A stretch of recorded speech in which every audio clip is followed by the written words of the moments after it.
Test, test, test, making sure everything is good to go volume-wise.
Good evening, everybody. Welcome to our Diabetes Awareness Day stream. Turn this volume down on this music a little bit. So yeah, welcome to the stream. We're going to be going for quite a while today. We're going to do a little bit of a marathon stream, so should be a lot of fun. But start getting things set up here for what we're going to start off doing here. We're going to swap back and forth between a couple of things throughout the night here. But first thing we're going to do is some weathering. But I'm streaming out here all night tonight. Pretty much literally all night. I'm going to be going at least till midnight, 12:30 my time. Because I am raising money. Today is, like I said, National Diabetes, or World Diabetes Day. Excuse me, World Diabetes Day. Because today, back in 1927, I believe, hold on.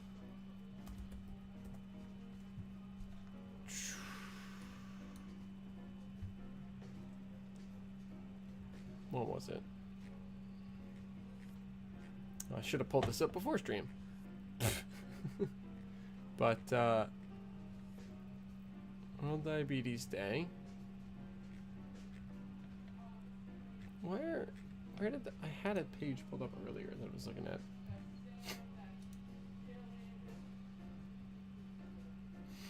But yeah, November 14th is World Diabetes Day each year. And it is basically a campaign every year to raise awareness around type 1 diabetes, focusing on this date in particular, because today was the birthday of Frederick Banting, and Dr. Banting's birthday today, and that is important because in 1922, Banting and Charles Best, working together, conceived of the idea which led to the discovery of insulin, which allows me to be alive right now. Without Dr. Banting's discovery of this hormone, I'd be dead, because without the discovery of it, then they wouldn't have determined that a unbalance of it leads to this disease of diabetes, and they wouldn't have figured out how to make insulin artificially. And so it's a pretty big deal. So we celebrate Dr. Banting's birthday, and we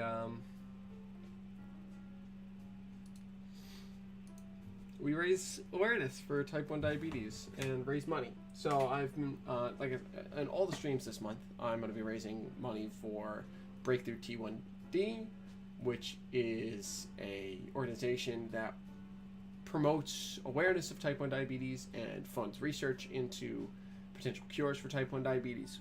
So that QR code over there brings you to my campaign, and a link down in the description will also bring you to my campaign, as well as to the campaign of Breakthrough T1D as a whole. Oh, my nose is acting up. But like I said, that QR code over there will bring you right to my campaign. My goal for this month is to raise $1,000. My good friend Brandon got to start us off with $100 my stream last week. But yeah, so I'll be pointing that. I keep pointing it on my screen. It's over here for me, but because the camera's mirrored, it's actually over there for you. But that QR code over there will bring you right to my campaign, where we're raising money for Breakthrough T1D. And while we're doing that, I'm going to be doing some weathering tonight. I've got my layout in the background. I'll be running a couple of switch jobs throughout the course of the night. Going to weather at least a couple cars. I might work on a building for my layout for a while. We're just going to kind of hang out and work on some model railroading stuff while we do so. And hopefully raise some money for a great cause that will someday hopefully mean that I don't have to live with this this terrible disease that I live with. So let's get started on some work here. Let me also first see if I can figure out where I put. No, it's not here. Well, that's gonna be a problem for later. Can't seem to figure out where I put my white oil paint, which kind of stinks because for my weathering jobs that I'm not using powders primarily, I use the freaking oil paint to dull the color and fade the paint. So that'll be a problem for later, though. It's not a now issue. That's a later issue. I will find the paint in a little bit. I might take a break for 5-10 minutes and really search for it, because I've got a couple boxes that it could be in. Jeez. I might real quick run and see if I can grab a air filter because my nose is just exploding right now. Grab a tissue.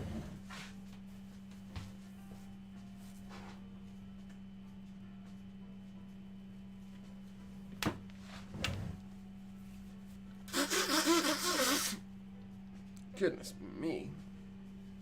Yeah, I need to go grab an air filter, actually.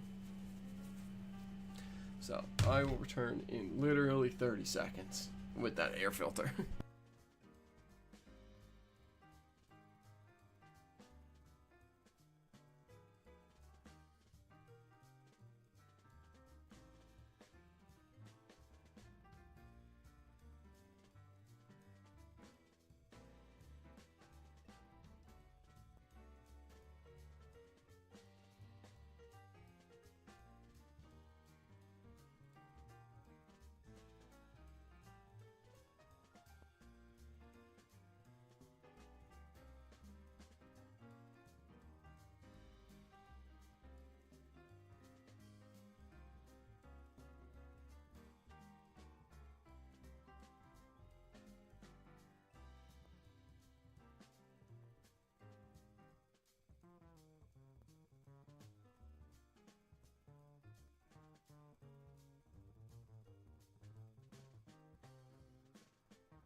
I'm back, and now I've got an air filter unit behind me, so hopefully that'll keep the air clearer.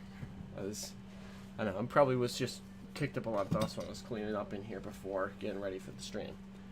It's probably what it was, but we're back, so we're gonna go ahead and get started on this car. I don't need my palette for this car because we started on this car on my stream. When was that? Sunday? Monday? Sunday? Sunday? Might have been Sunday. I think it was Sunday. It was Sunday because it was after the train show. That's what it was. But yeah, so we started on this car Sunday night. Got it going here. Really started working on it, and I basically got this side to a point where I'm pretty happy with that. I think that's a good level of weathering because this is supposed to be a fairly relatively recent car. The most recent date on here is 275. I don't know what BND stands for. I don't actually. I know BLD or BLT is built, and RBL is rebuilt. Built 155, but I don't know what BND stands for. But BND is 275. So it's a relatively new car for my era. Or relatively recently repainted in any case.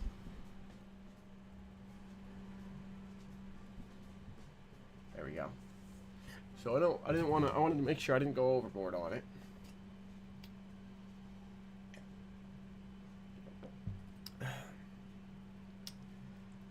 I think I've worked myself up a little bit here. But yeah, so we're gonna go ahead and get to work here on this car, and we're gonna do this car. I'll probably work on, well, depending on if I can find the oil paint, we'll get working on this rail box, and I'll have to replace the couplers on this and this car at a separate date, I think, because I don't have my coupler stuff available. I don't believe, unless it's right here.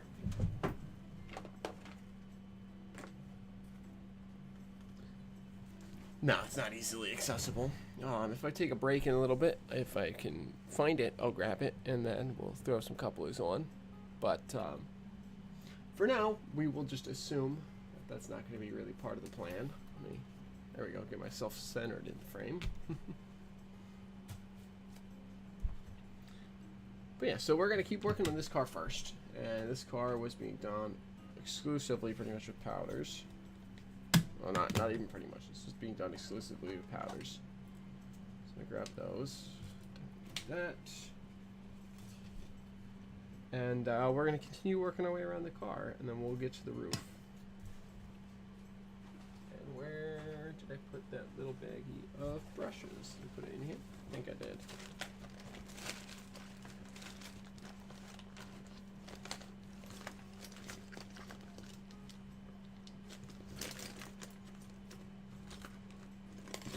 Hey!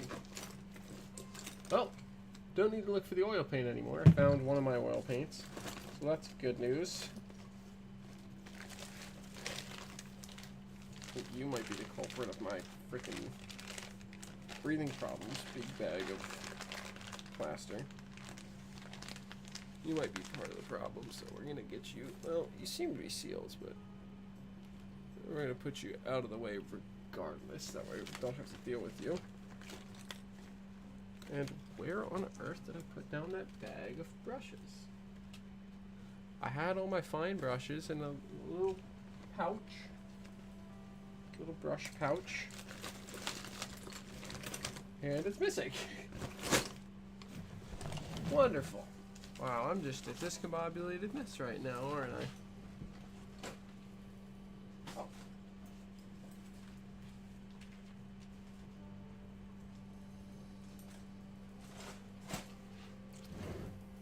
Fell out of my bag. Pull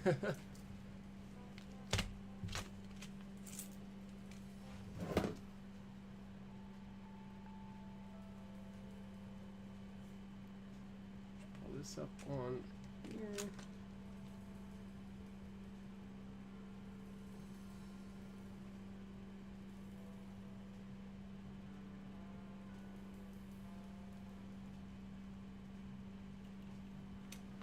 Grab my brushes out.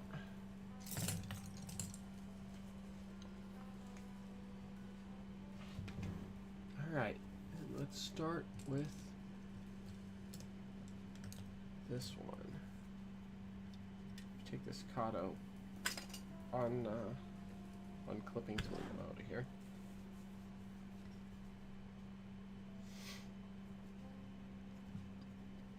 Alright, we'll work on this car end next. So I'm gonna want this one. And I want to open my Tamiya set B. Pick up some browns. Get it all into here. Where it gets kicked up by the trucks.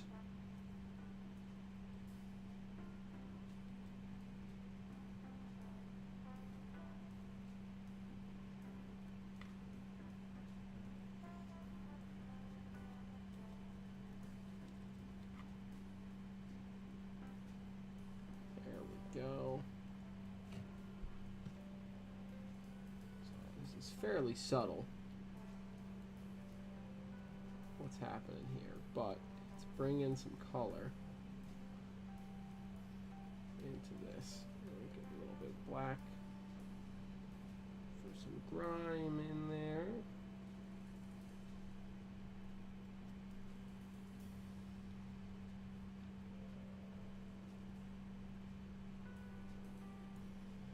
Mix a little white in and we'll get some gray going.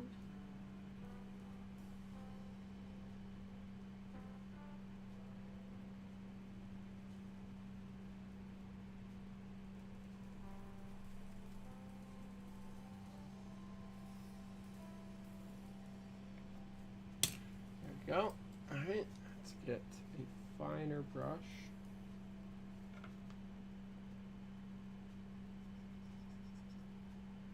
Get it right into some of these little spots right in here.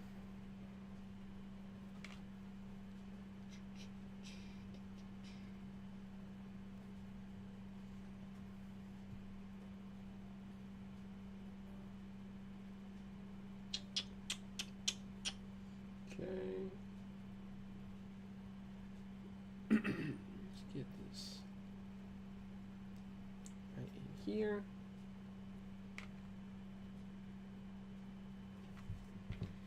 It'll take a little bit of rust, a little bit of this gunmetal.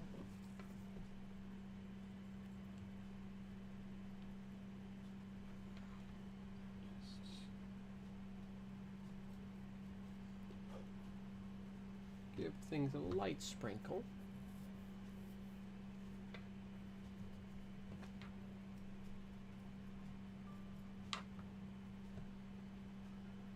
That's pretty good. I'm fairly happy with that.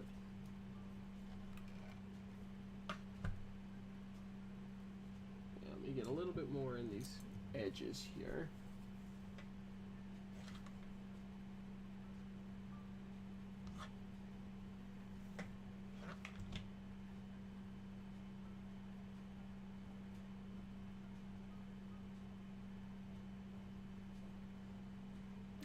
Go, that's pretty good.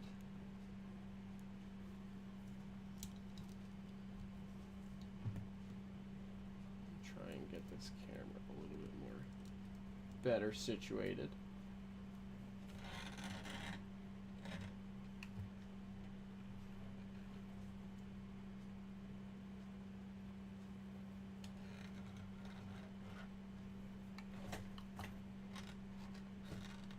Try and figure out my light situation here as well.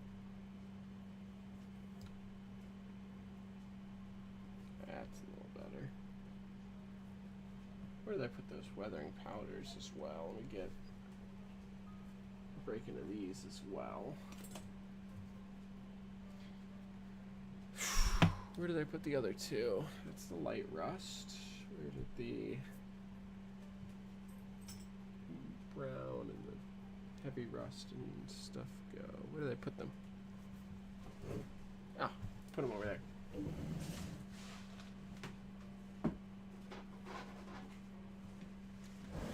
Got some Bragdon powders. Got used brick.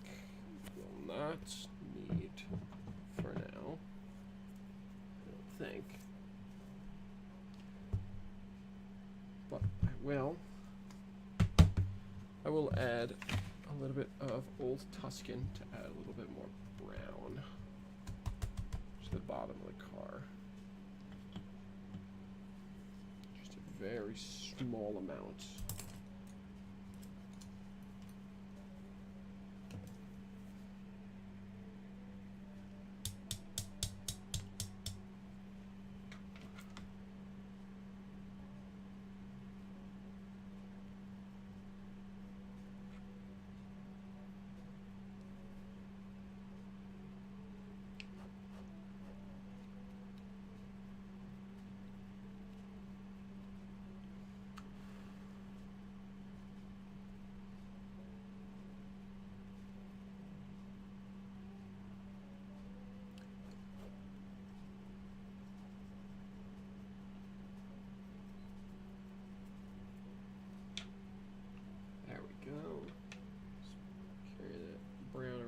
Side, that way it's a little more integral.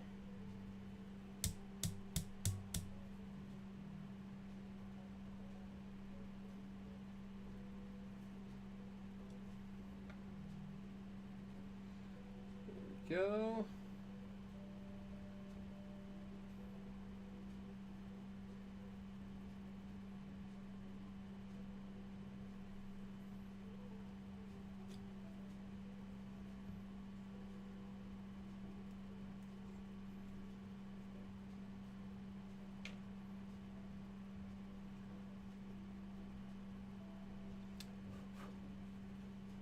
Looks good.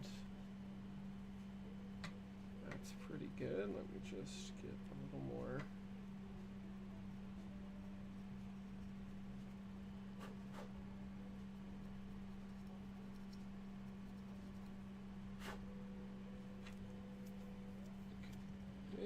Okay.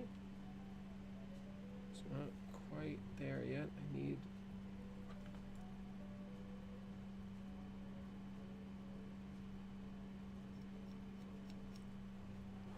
that to be really worked in like there.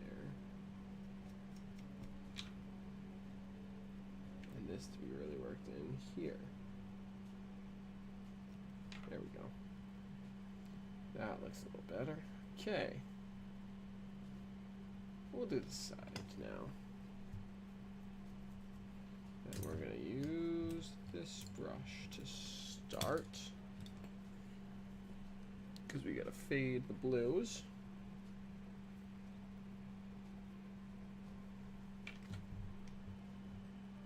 Okay, this is a good before and after image though here. So there's the before.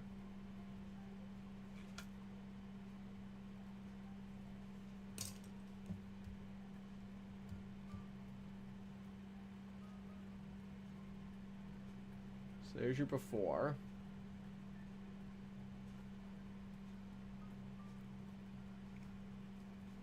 And there's your after. Just with powders, no paints on this car. So, pretty good stuff. And then I'll seal them later. Where did I put that brush? There it is.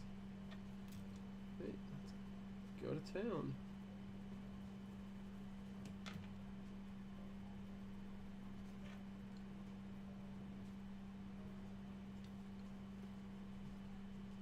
Bring this white, this blue's value up.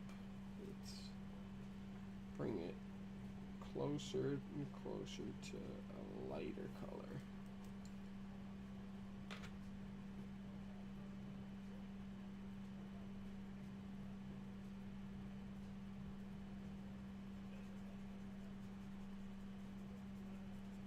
And the same with the black, but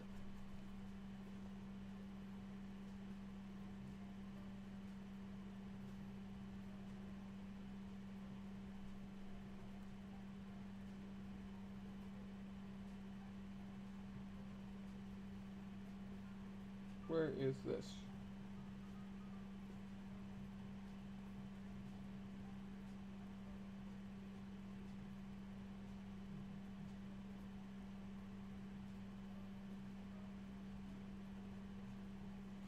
Okay, sorry about that. Got distracted for a second.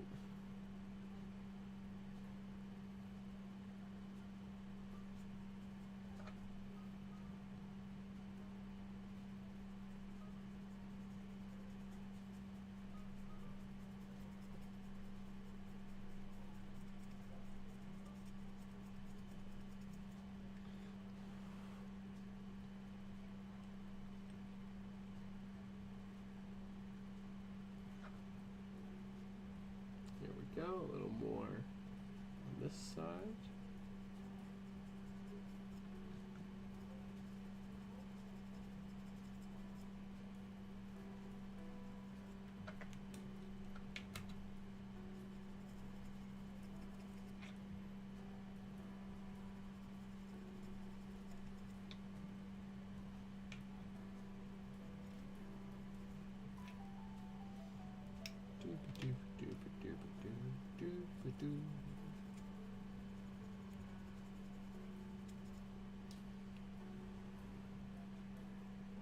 That's pretty good.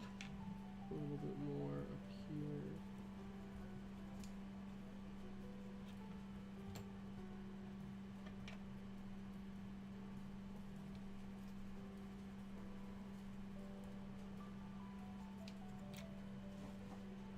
Okay. Start with some brown down at the bottom, same way as before.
go. Keep working. Gosh, this light really makes it impossible for you to see. I wish I could adjust. Can I adjust the white balance on this? Properties. Configure radio.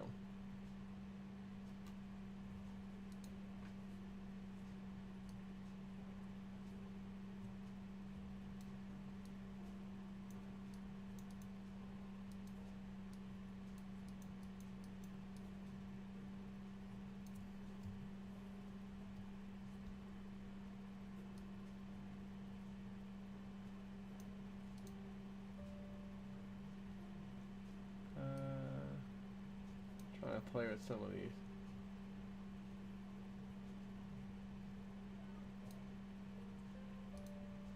Percent.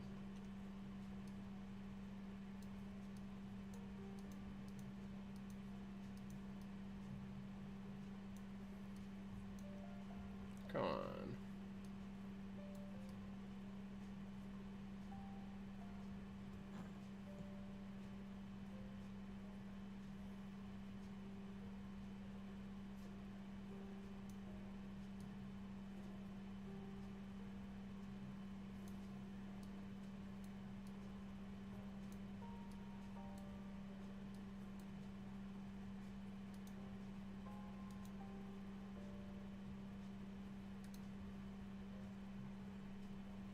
That seems to be a little bit better, at least.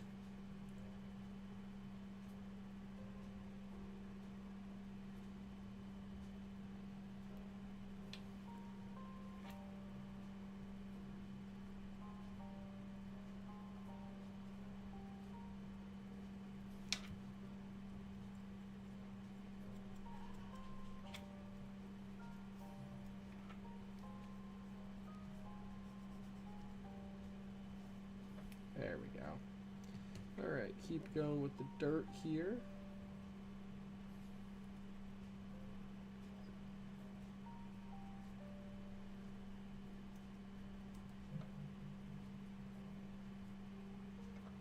Get the bottom of this car caked up in some dirt and mud.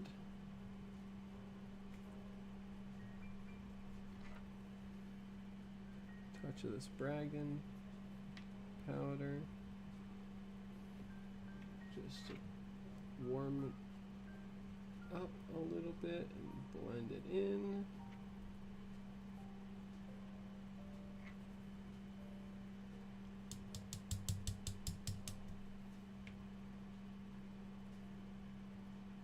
Gotta be very careful with this Bragdon stuff because it's very strong.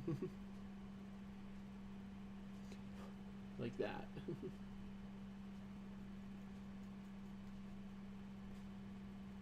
Very easy to overdo with the Bragdon powders, but it's also relatively easy to kind of wipe them back off. So it's okay.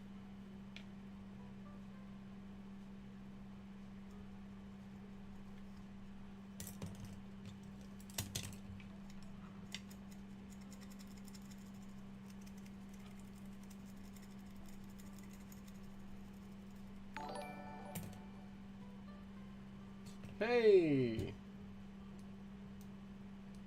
Thanks for the $20, Brandon. It's been a while. Will do, man. I appreciate that. I really appreciate it. Like I said, money's going to a good place, so thanks for tuning in. Oh man, it's been a while. So I'm just, been working on dirtying up this train car here, making it look a little more real. But I will do my best to keep up the good work. But thanks so much for the $20 towards the campaign, man. It's it means a ton to me. Oh shoot! Don't do that.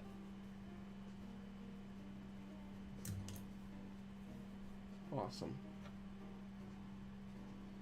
That also makes you the first donation of the night, Brendan. So thanks for kicking us off, I guess. Oh man.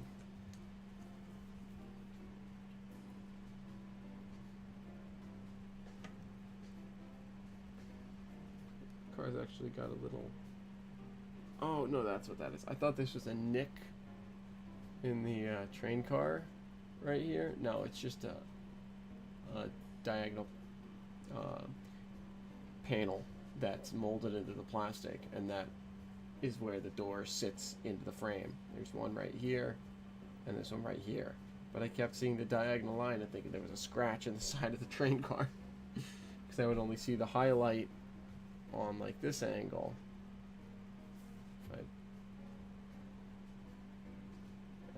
I can't really get the camera to see it the way I was seeing it with my eyes. Yes, sir. Absolutely. I really, really appreciate it.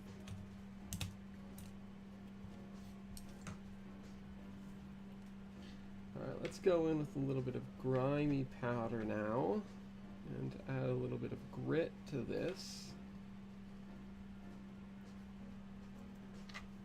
Right. A little bit of grime. Bring the lightness of that up a little bit. A little bit lighter grime, lighter in color.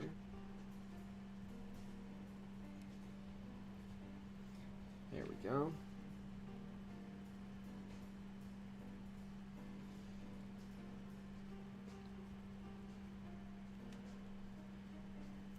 Yeah, there we go. That brings some grit to the bottom of the car. You know, just dust and dirt and grime and crud that gets kicked up as the train is rolling. So we're just filling in with some of that. Make that feel like it's been on the rails. Alright, that's pretty good. Let's do a little bit more dirt and a little bit more grime right around the handrails.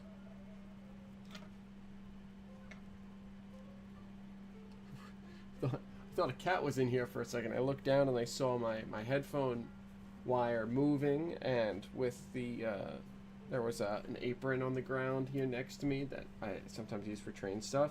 So I came out of my bag when I was setting up tonight, and between the movement and the lightness, I thought my cat got in my room somehow. I was like, how did they get in here?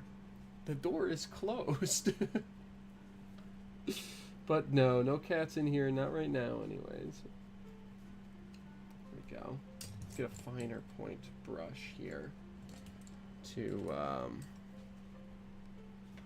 get into these little crevices around the handles for the door and the door lock.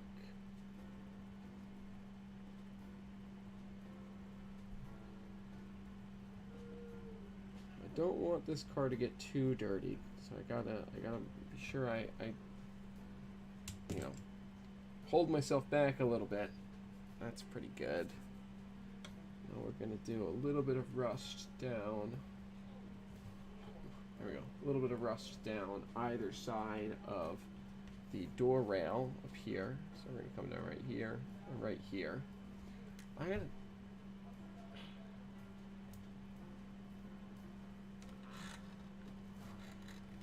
fact that the car is white means that the camera really doesn't like to pick up on it, apparently. So we're just going to lift a little bit of this light rust color on my brush. Just ever so carefully. There we go. Just a little bit of a rust streak down there. And another one right here.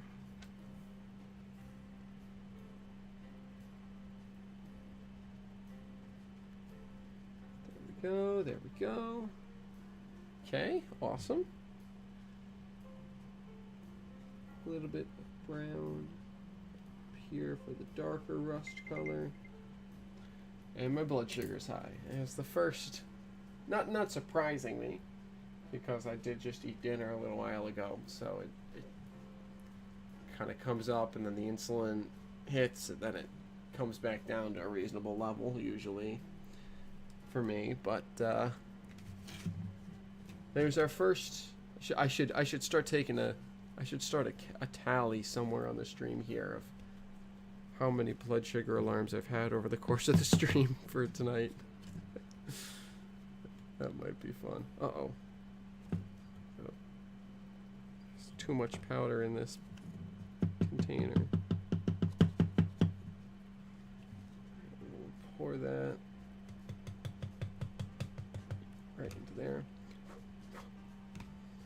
I gotta be very careful with this weathering powder stuff because these ones in particular, these Bragdon Enterprises weather system, super fine particulate, this stuff here, and because it's so fine, it just grabs everything. I just need the tiniest little bit right there, just like that. Perfect.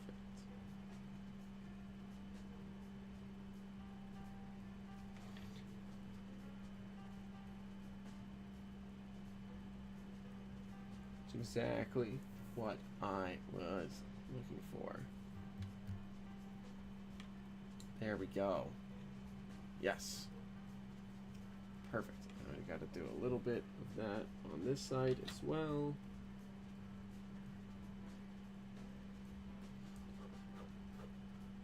And then we'll do some more rust when we get around to the roof.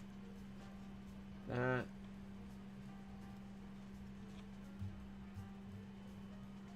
is pretty good. And we'll do one more little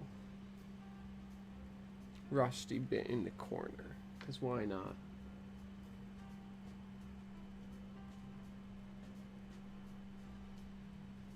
Don't turn off light. I have a love-hate relationship with this light because it's nice. It's got a flexible little arm here that the actual bulbs are on, so I can really maneuver it around. Well, that's actually pretty good.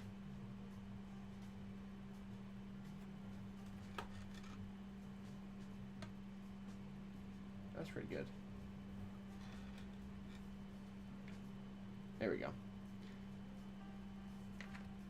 But this light is just, it's old, so its touch sensor is really finicky. It's difficult to get it to work well and stay on, and it's just, it causes some problems. So I gotta get a replacement for it at some point.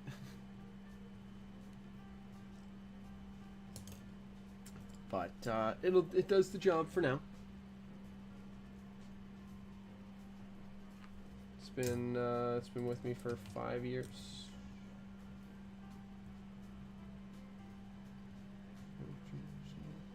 It's maybe for 6 years now, I think. I've had it since my first year of college, which was 2019. So 5 years. 5 years now. It's yeah, it's taken some beating over the years. Going back and forth to and from school, and then home with COVID, and then it's had some issues. Originally, it was fairly cheap as well to begin with, so but I think that's good for that side. So let's do the end of the car now.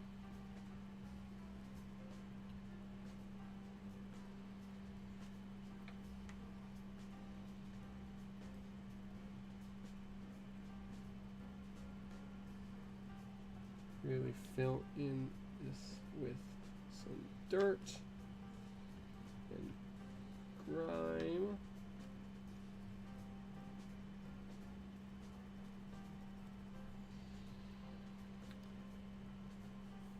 Yeah, found a light position where we don't get too much washout, which is good.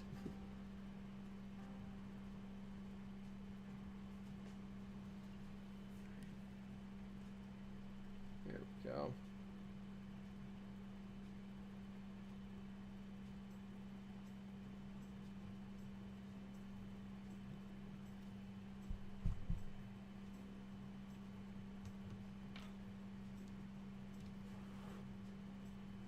It's already pretty good. Just get a little bit of rust color up here, like it's just starting to get touches of rust.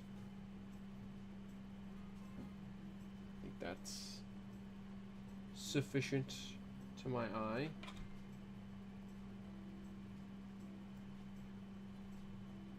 Yeah, that'll do.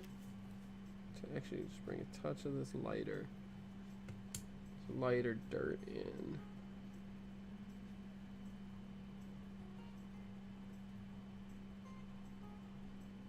There we go.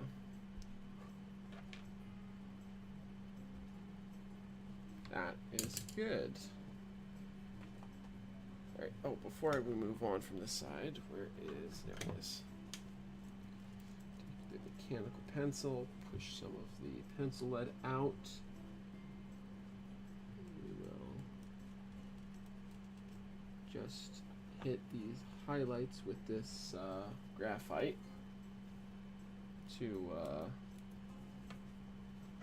get them to shine a little bit, like some of the paint is worn off, and we get just bare metal shining through.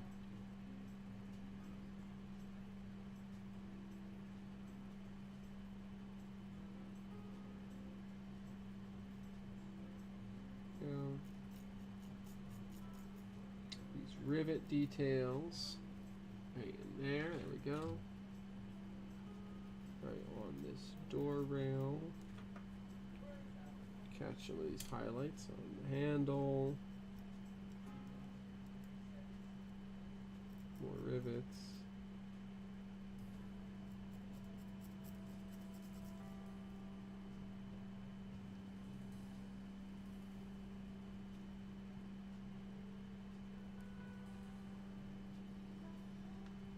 All these raised areas is where the paint starts to chip off, and then the bare metal underneath gets exposed, and then it starts to rust. But we're not going quite that far with this car.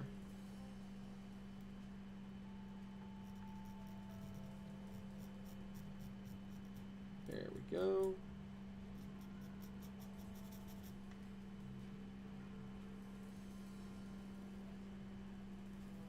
That's pretty good.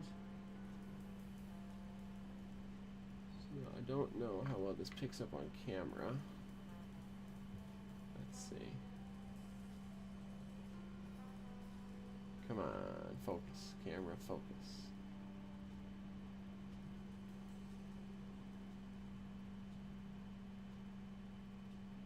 Does pick up super well on this camera. But now when I move it in the light, these all these raised ribs and things kind of have a little gleam to them, like they're bare metal. So there we go. Right. Oh, pardon me. And that just leaves the roof. So the roof doesn't really get any dirt. It does get a little bit of soot though. So we'll start with a little bit of soot.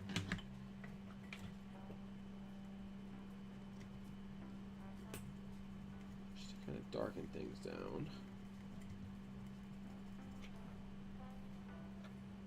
And we're going to go right down the center line here with some rust powder.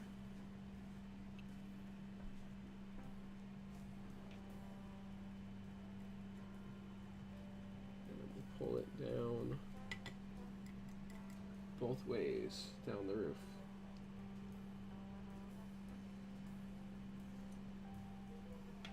And we're also going to go right on this ledge here with the rust. Sorry for knocking the camera there. Didn't mean to do that. Right on this ledge here gets a bunch of rust. Then we'll go with this color as well.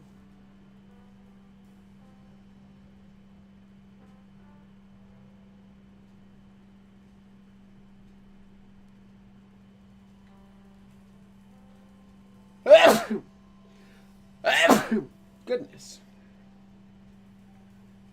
Goodness gracious.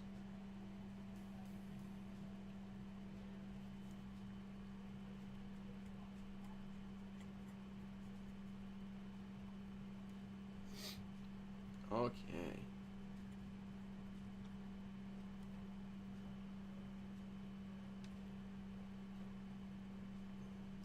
Feels good to be doing this stuff in coordination with the charity.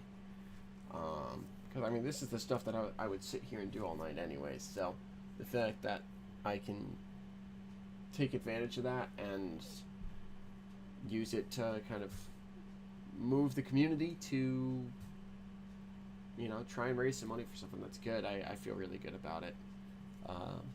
First kind of thing I did with this, you know, this sort of a thing, well, with model trains anyway, was this summer we raised $1,000 to put towards a college fund for my cousin's daughter after my cousin passed away. And that felt really good to do, but that was with the whole community behind me. This is just me, and this $1,000 is hopefully, you know, this $1,000 goal up there. This one, that one, is you know, for over the course of the whole month. Is what I'm hoping, as you know, how I'm hoping to work on it. But I would say that car is pretty much done. So this is our final result here. I'd say this is good. I just, you know, gave it some light rust on the roof. We've got 3 rust streaks down the side on this side, lots of grime down on the bottom, some grime in the door handles area. You know, dirt kick up from the wheels on this end. Same deal on this side. 2 rust streaks down on one on either side of the door rail. And then, you know, grime kick up, and then some dirt kick up from the trucks again. And then, like I said, just some light rusting on the roof and on the upper side of the door rails. So let me snap this back onto its car frame.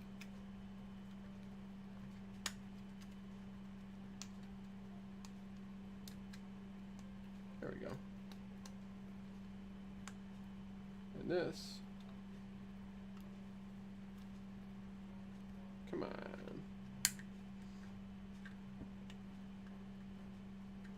Work with me.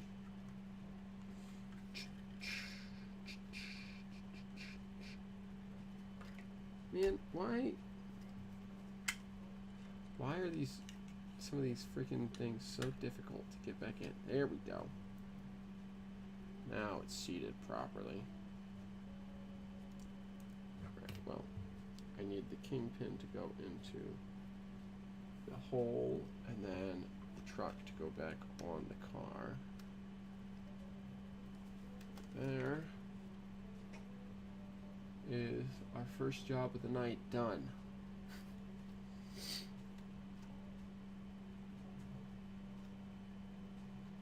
And I'm pretty satisfied with that. That looks good. That looks really good. So first car of the night done for the railroad.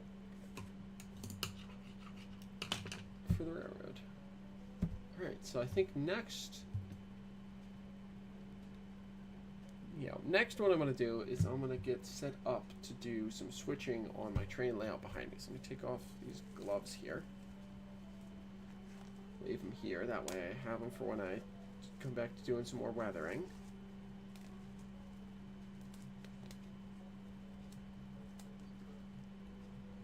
Come on, glove. There we go. So yeah, today is World Diabetes Day. For anyone who doesn't know, it's the birthday of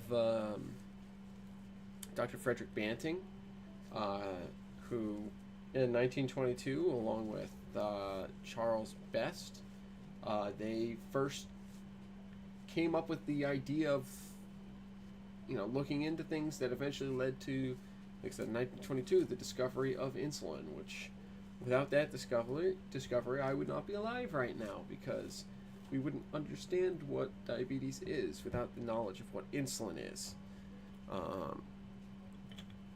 And then that led eventually to the creation of synthetic insulin. Well, first, the harvesting of insulin from other animal pancreases. And then eventually, the creation of artificial insulin, which is pretty neat. But yeah, so I'm gonna pull up. But yeah, so what I'm doing tonight is streaming, as I do my work on my model railroad,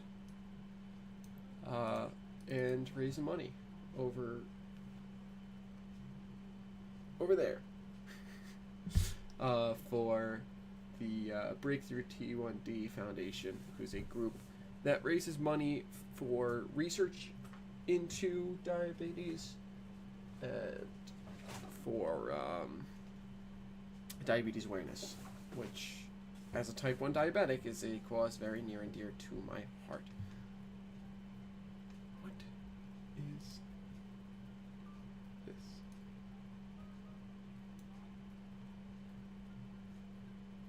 Okay, pull this.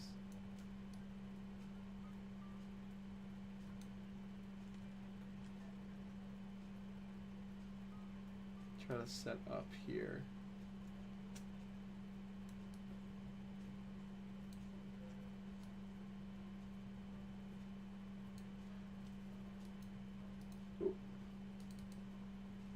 Okay. Set it up to capture that.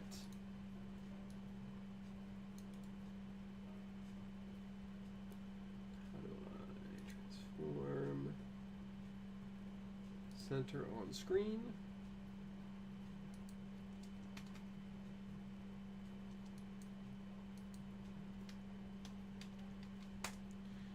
All right.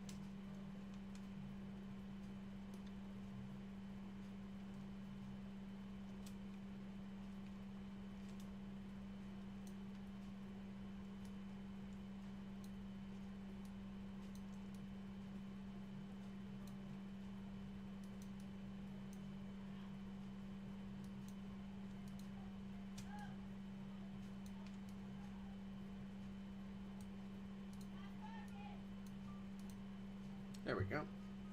Alright, so we're going to go ahead and open up the Ops Buddy tool here. And this is the tool that I use to create a switch list whenever I run my model train layout behind me. Uncheck all the boxes here first. And this is a tool that was made by Matt Forkham. Yes, Matt Forkham, who's on YouTube at MF Railroad. But he basically put this together for use for small model railroads like what I have, where you're only dealing with a handful of train cars at a time. So basically how this works is anyone who's ever played Dungeons & Dragons or Warhammer 40k or any tabletop game will know what a roll table is. Well, this is a roll table for model railroading. So I open up my D20 on Google and roll the D20. So our first roll is a 16. So I come back to our roll table.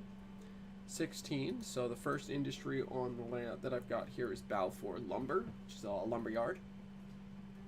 Hey, not super late. I'm gonna be up for another 4 hours, so not late at all, Paul. But good to see ya. I'm just setting up my switch list for my my switching job that I'm gonna run in a minute here. So I'm using Matt Forkham's Ops Buddy tool.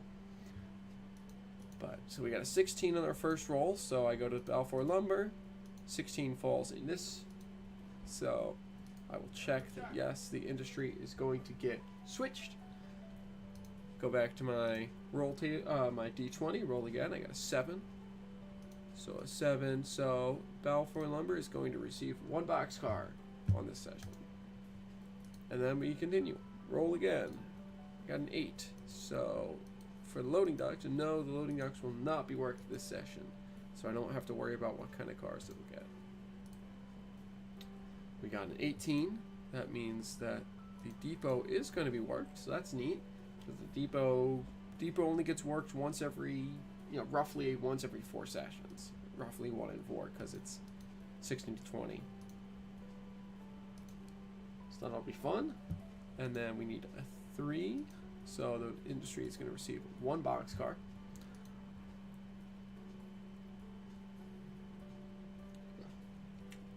Need some water.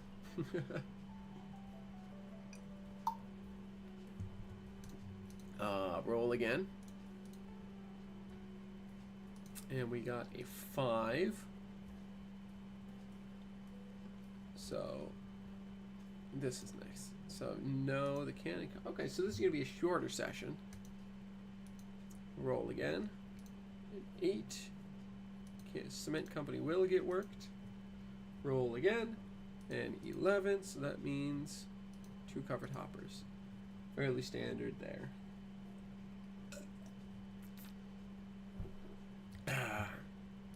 Session modifiers, I only have 1. I want to start coming up with some more. But I need I need to talk to some people about some ideas about it before I do. But the session modifiers down here are basically things that add complexity to the op session. So I probably what I'll do is I'll add in, things where like, oh well, X car, third car in the train is bad order, so you have to, you can't drop that off at, or whatever, because that's only good for a yard. But you can do X pickup is a bad order, so it has to stay at the industry. If pickup at second industry worked or whatever is a bad order car, so it has to stay there and then get picked up by a dedicated MOW train or whatever, or get repaired in place or whatever. Like I said, I need to talk to some people and get some ideas going for some more. But for now, I just have the 1, which is moving a boxcar from a spot at the loading docks to the depot. So we'll roll for that and see what. Nope. Roll 14. So no, we will not be doing that on this session. So now what I do is I take these outcomes and I will bring them to my switch list builder itself. So we picked that up. So I'm going to bring it back over here. The New Haven boxcar is there, so that's going to be a pickup because I know Balfour Lumber is getting worked. Okay, so those 2 are both at the depot. So one of those at least is going to get picked up. Both of these were picked up. They're both boxcars, so they can go right here.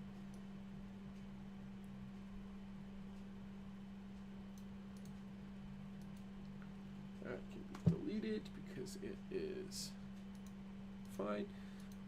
Loading docks, that's fine. Nothing changes. Canning company, nothing changes. These 2 were picked up. Pop them in here. One is short, the other is long. Okay, so now these 2. Those are the 2 that I just moved, right? Yes.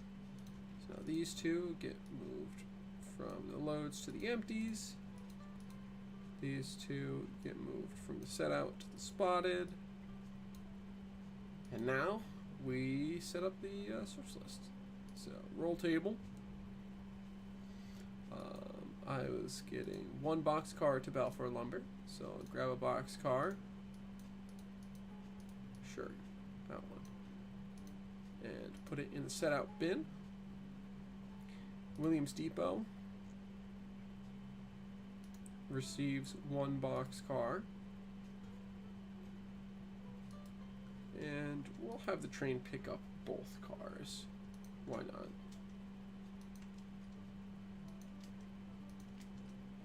And then we'll grab 1 boxcar. What should I grab?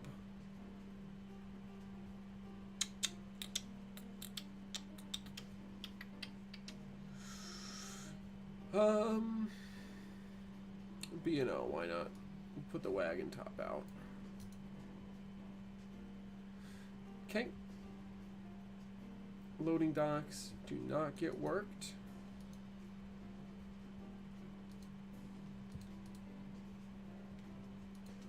So we're going to block them out. And then Hudson Cement Company.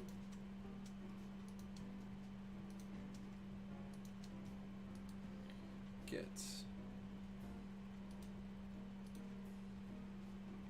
short covered hopper and a long covered hopper.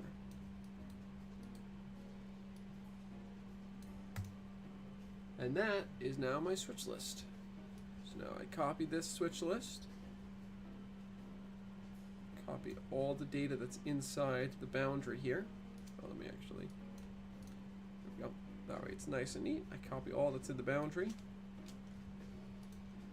and put it here. And now it is nice and neatly formatted for me to easily read. If I zoom it out a little bit. There we go.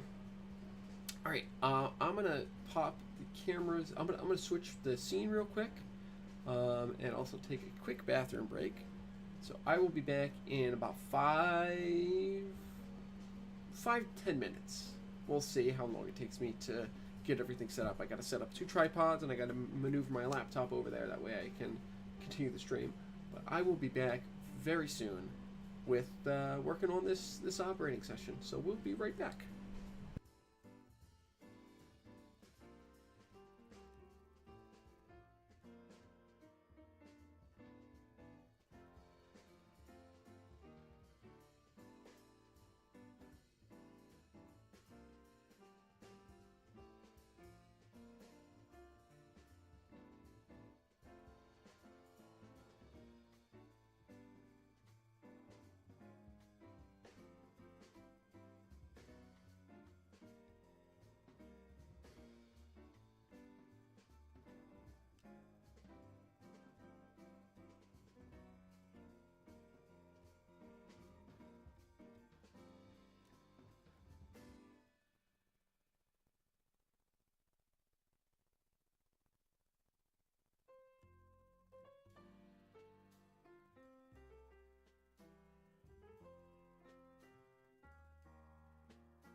Okay, we are back.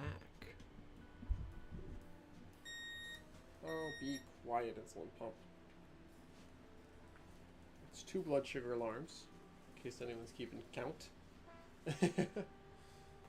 Okay. Okay. So, I think I've got my tracks cleaned to a point where they're okay. And also let me know if the videos are too small here. I can probably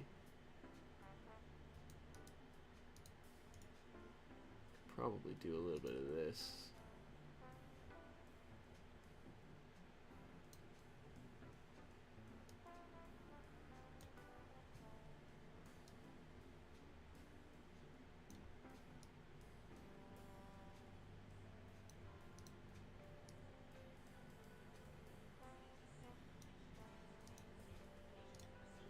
There we go. That way things are a little bit bigger for y'all to see. Wait, let me take this off because we don't have that one in the session. I've got to start setting up the train cars here. So let me grab this here. This is my re-railer. And let's start getting all the trains where they belong. So let me pull up. I'm gonna pull up on my phone first of all. I'm gonna pull up switch list, sheets. Yeah, switch list is just a Google Sheets. And also now that I'm back, hi to anyone who joined. If you didn't already hear me say it, primary reason I'm streaming tonight is to fundraise for Breakthrough T1D, which is a group that's working to raise money to support diabetes awareness and to work on diabetes research. So I'm working to raise money for them on World Diabetes Day today, which is the birthday of one of the 2 guys who helped discover insulin as a hormone. So we're running some trains. We're gonna have a little fun tonight, and we're gonna run my F3 as the locomotive on the train. So we're gonna run this guy. This is my Balfour and Caliche Creek Southern F3A from Kata. I'm gonna put it there. It is. Custom painted with my logo right there on the nose. So we're gonna have that be the power for tonight's first train. Probably gonna do a couple switching jobs over the course of the night because I'm gonna be streaming for another 3 to 4 hours at minimum. Let's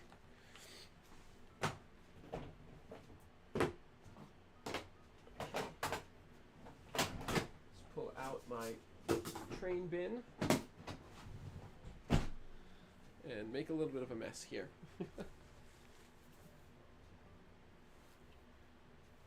trying to make sure I don't tug on my insulin pump tubing too much. Okay, switchless builder. What cars are where? Right, New Haven. New Haven.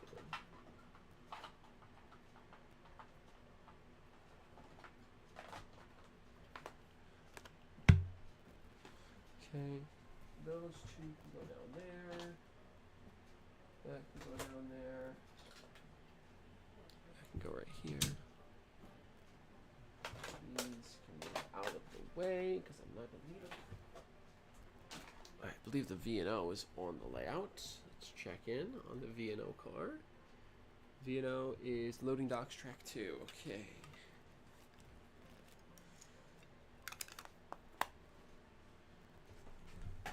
Loading docks. Track 2.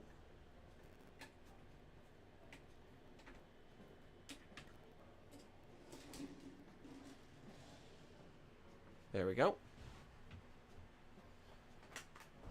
I think the D&H Yep, D&H is on track 2 of Hudson Cement Company. And I'm not going to bother moving the rerailer down here for it.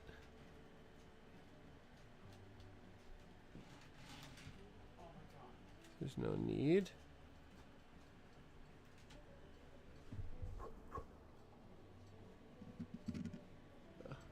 Got a little gunk in here between the rails while I was cleaning. Let me get my uncoupling pick here. Dig it out.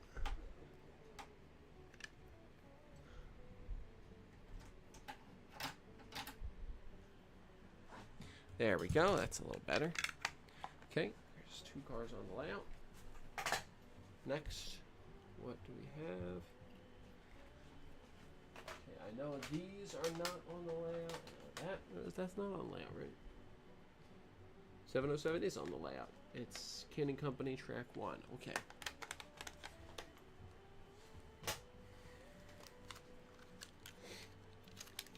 Ah, don't do that. Canning Company Track 1.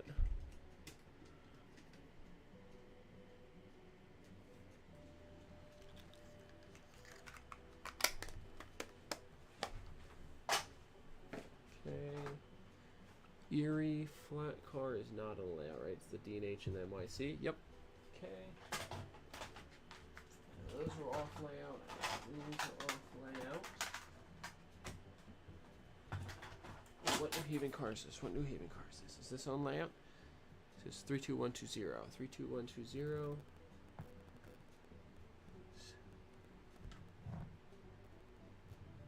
Not on the layout. Okay.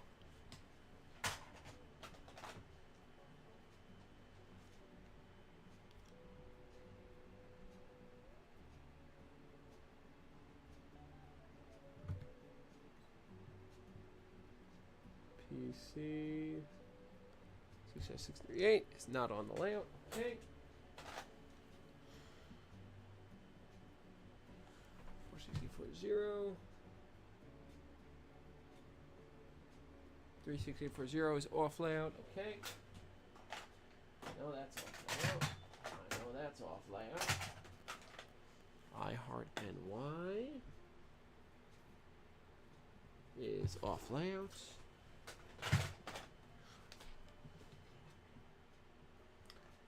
239541 Burlington Northern is on the train coming in today.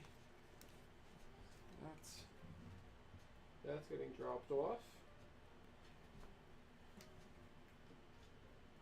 So that goes right here onto the train coming into town.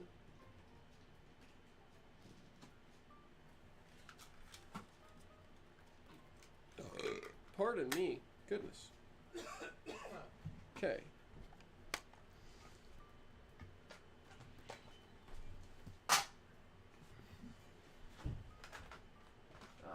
New York Central flat car. New York Central flat car goes at the depot. Okay. So flip this around. Put it right like that. This New York Central flat car is a car that I'm really, really happy with. A big part of which is I have lading on it, which is the stuff that they put on to hold down the cars. I have a couple of rusty chains sitting on the bed of this flat car. They also weathered it really nicely. I'm really happy with that. But the chains really add to the they add to the feel of realism.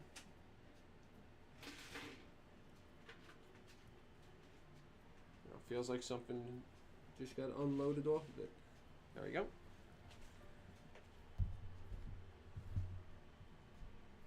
Turn do not disturb not do disturb. Turn low power mode off my phone. That way it doesn't turn off every 5 seconds. Okay, what's next? Well, that's no. I know that's a no. Conrail 176.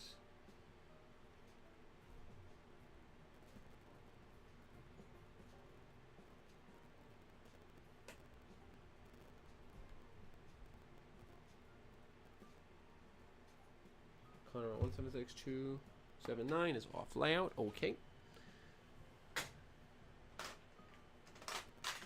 And all of those are off layout.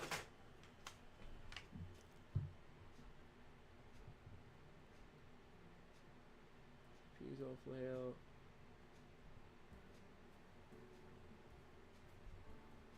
Is the B and CCS on layout? Yes, it is. Okay, B and CCS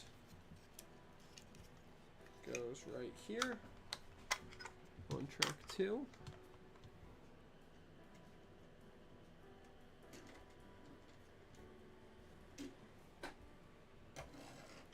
Make use of this re-railer because I've got it here.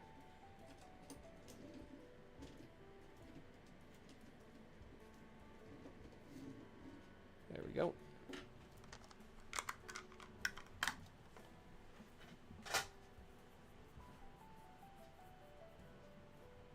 Okay. Western Maryland is, I think, coming in on the train, right? Oh, no, it's a spotted load. Okay. Spotted load. Meaning it goes on this track of the cement company. Which reminds me, I've actually got to go into my bag over here and get out the other freaking cars for that. I know that's off layout.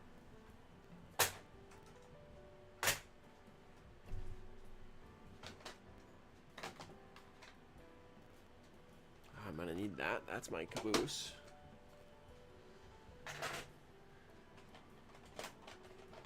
Railbox 715. Railbox 715 is. So are either of my rail boxes on the layout? One of them is. 721 is on the layout, so 715 is off layout. C&J is coming in on the train, right? Yes, C&J is coming on the train, and there's the D&H flat as well. The D&H flat is loading docks track 1.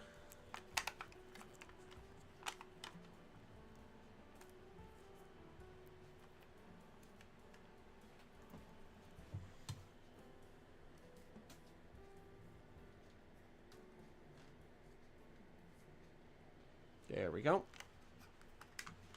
And like I said, the C&J car, covered hopper, is on the train coming into town.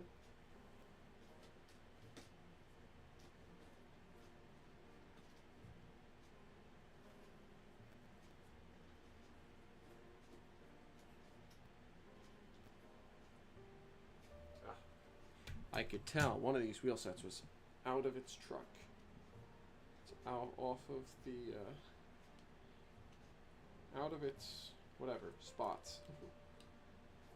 I promise the second time I run a switching job tonight will not take nearly as much setup. The only reason I didn't have anything set up is because I just brought I had my layout at the Poughkeepsie Train Show on Sunday. So I had my layout all disassembled and taken apart. Get my big head out of your way. And so I had all my cars packed up. So nothing was on the layout.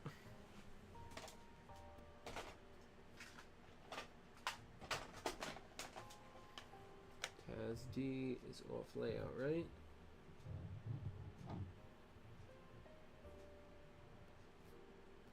TASD is off, yes.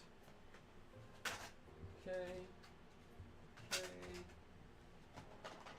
No gondolas on the layout right now, I know. I know that.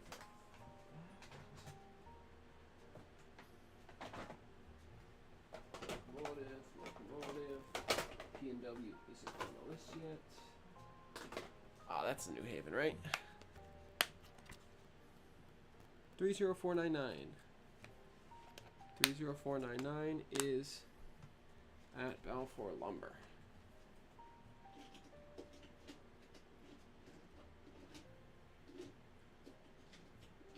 So we'll put car right here at Balfour Lumber.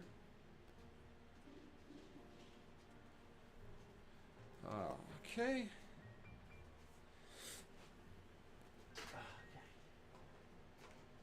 I believe these two are both on the layout. Let's see. 269962 and oh, this one got picked up last time. That's right. Okay, so that one's off layout. This one is on layout. This one's one of our pickups tonight.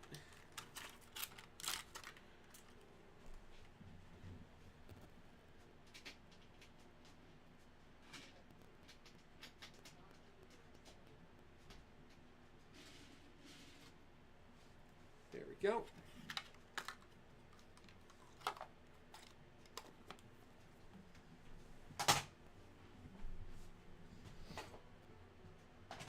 Is one of our setouts. I know that for a fact. And these two is a pickup.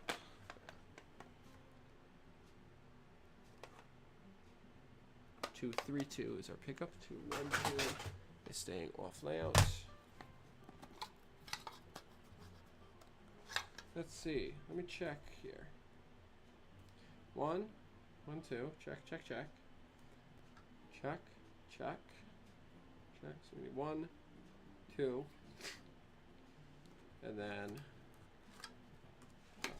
so I need 1, 2, 3, 4, 5, 4 more cars that I gotta pull out of this box here. And this is on the empties track. So tuck that in the shed.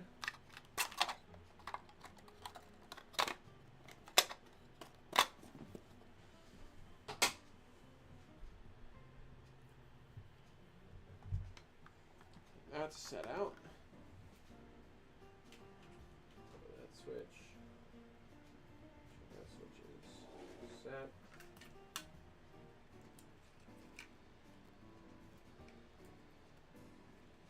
Baltimore, Ohio. Wagon top goes right here.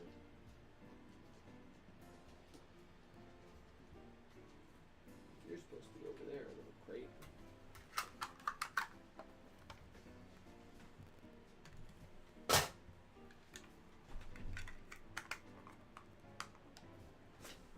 There we go, there we go.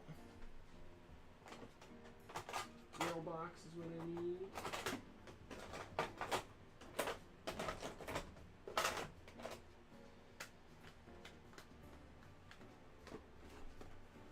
And then I need, where's that bag? This car.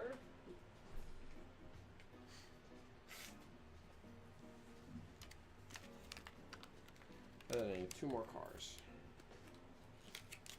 Rail box goes with the BNCCS car, I believe. And track 2 of the candy company, yes.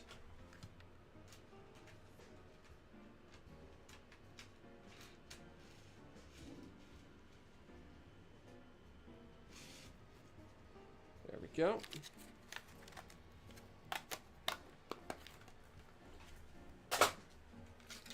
Bang & Rustic boxcar goes with Penn Central box car. I know, I need to go figure out where I put those other cars. I put them in here. Oh, I did. I did put them in here. 666, good. And I need, is 564 the one that's out of service? I believe it is. One of my covered hoppers has a broken coupler and I haven't gotten around to fixing it. So I have to see if that's the one that's broken.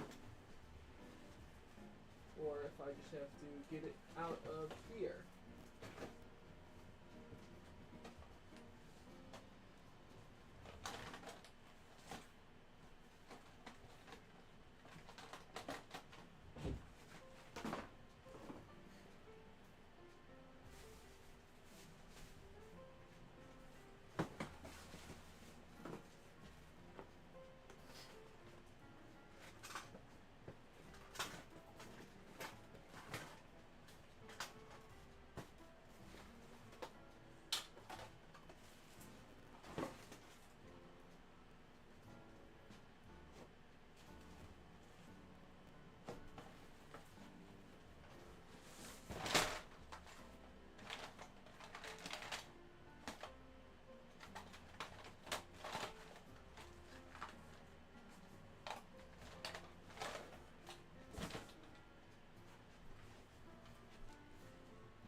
Okay, I think that's the one that's broken.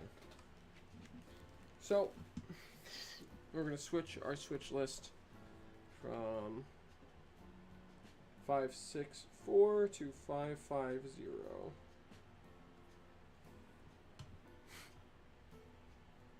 That's getting set out.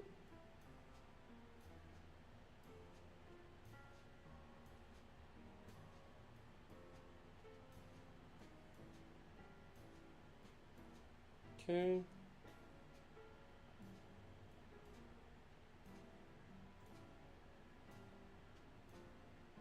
There we go. Alright, so let me put these two cars on the train, or on the layout. One's going on the train. That's 550. Conrail 885550 goes right here.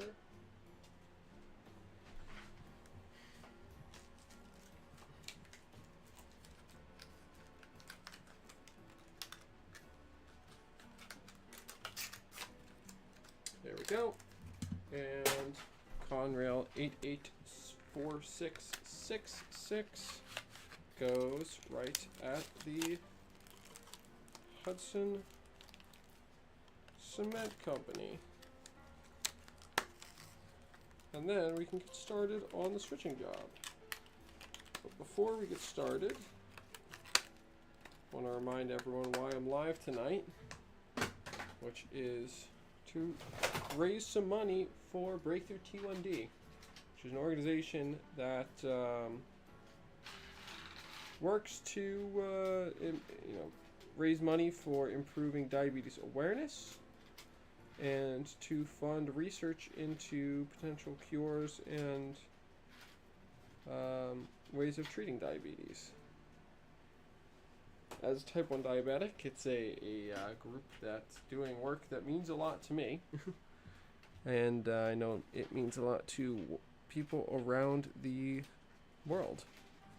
And on today, World Diabetes Day, I figured what better way to spend my night than raising some money.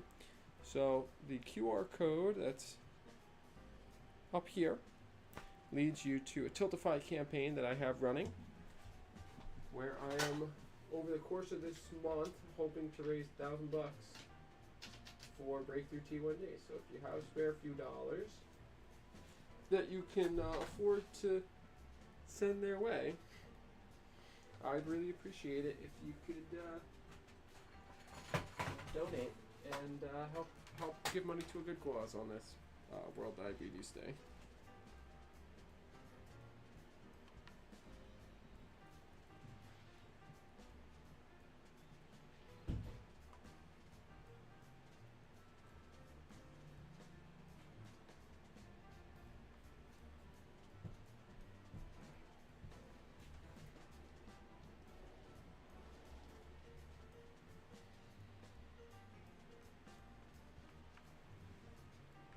Oh, the layout's not plugged in. I was like, why is my light not coming on my locomotive?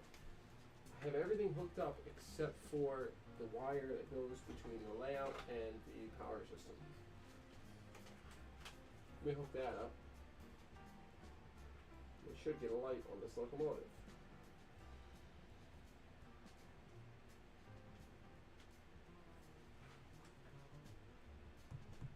There we go.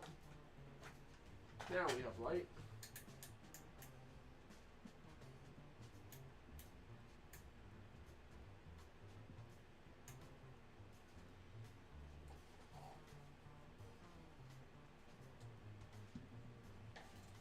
We're going to do a little bit of this. We're going to run a nighttime operating session because I think that's fun.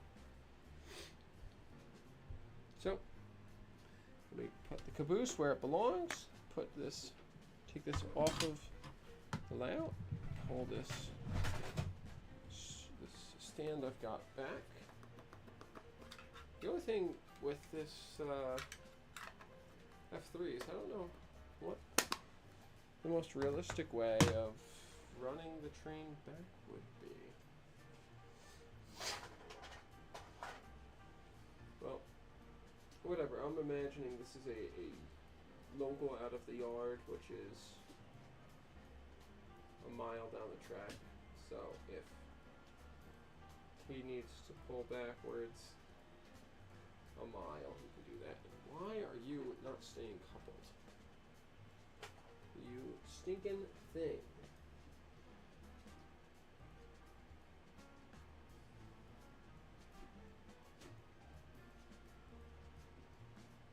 There. There we go. Okay. Let the work commence. Pick up my throttle here. Let's run the train onto the runaround.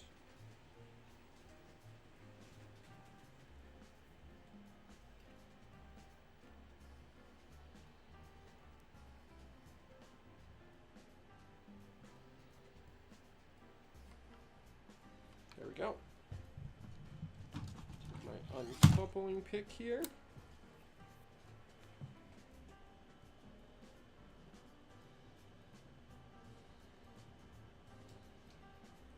I need my light.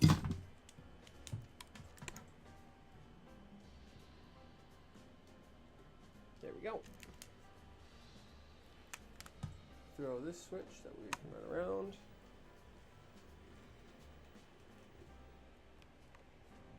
We're going to start off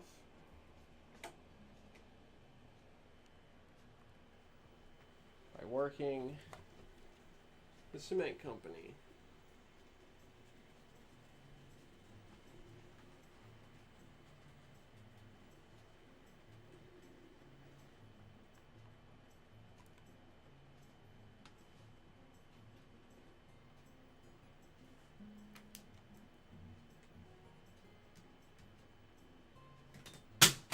That's not what I was trying to do.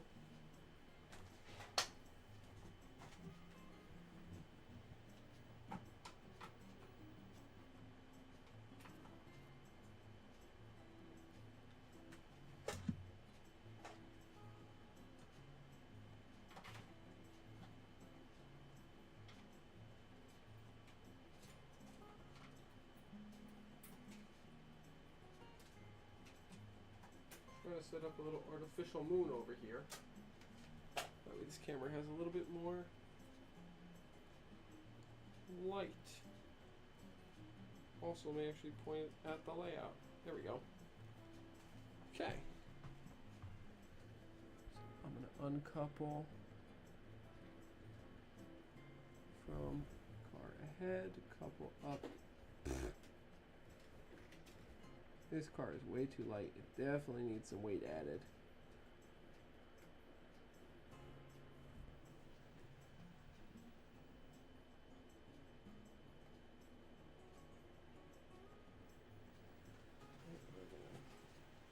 Reverse back. Yeah, it's not staying coupled. Why?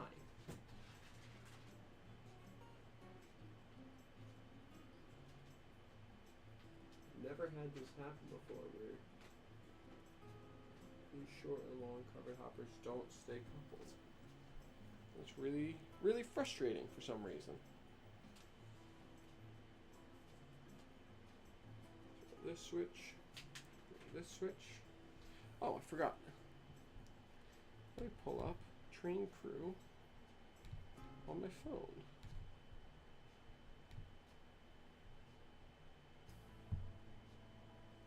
Common switching ops. All right.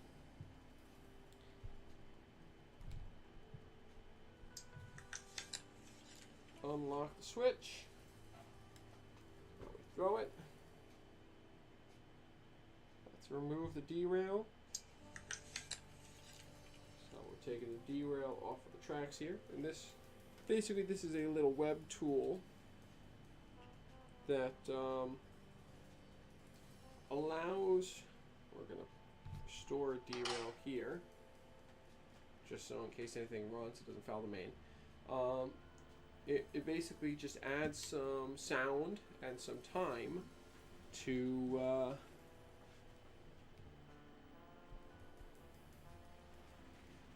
switching ops, which makes it a little bit more real. which is what I really enjoy. So,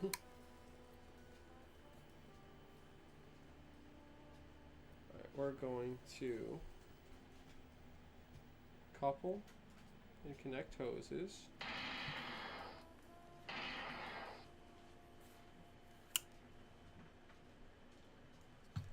And we're going to inspect these cars here. So we're going to perform a car inspection.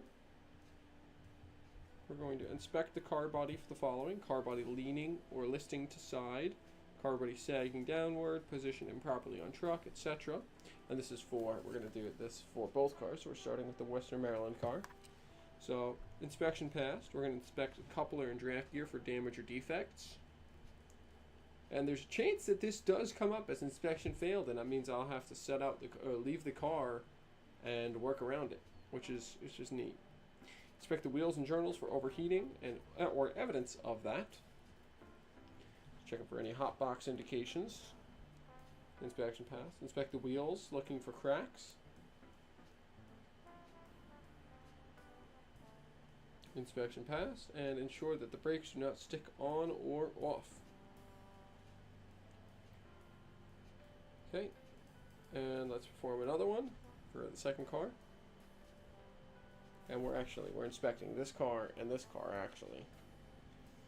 So we've inspected this car. The car that's in the shed right now has passed the car body inspection. Check the couplers and draft gear. Passed.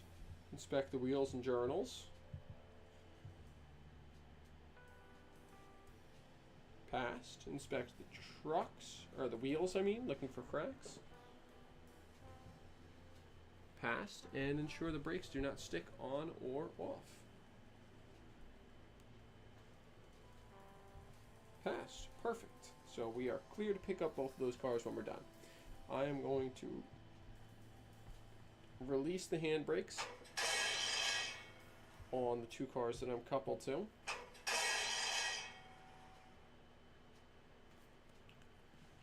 And we're going to pull back.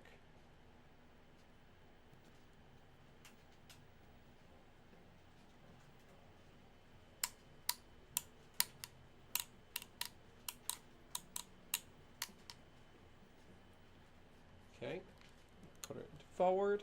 I'm going to unlock the switch.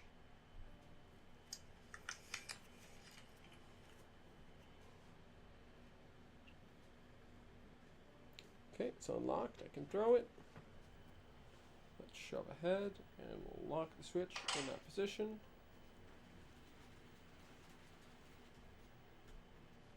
Okay, couple and connect hoses.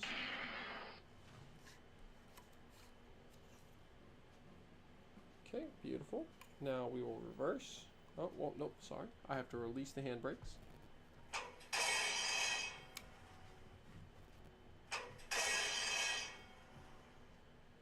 Okay, and now I can reverse out of here.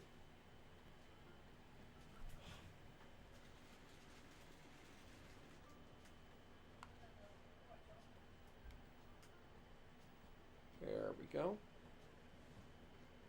Okay, unlock the switch again.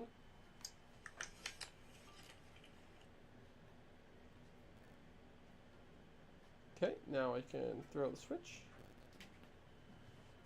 Alright, and now I can shove forward as we lock the switch again. Oh, wait. What did I do? I did something wrong here. Pick up, maneuver. Okay, I didn't do anything wrong. I just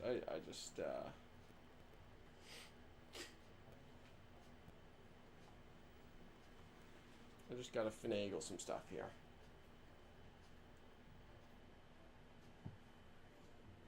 Darn switch every time.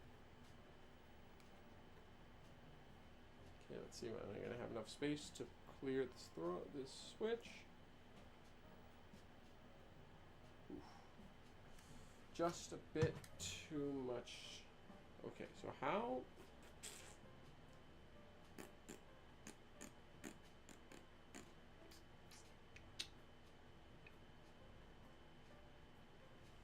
Why can't I figure out how I normally do this? Alright, well, we're going to forward again.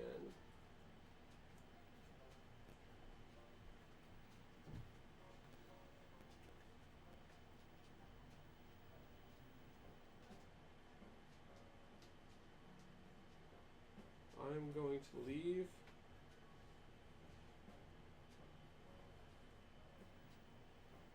these two right here for a moment. Here's it. Set the handbrakes. I'm only going to set the handbrakes on one of the cars.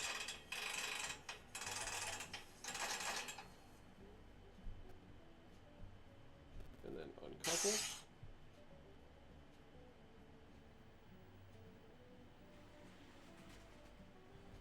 And now I'm going to unlock the switch.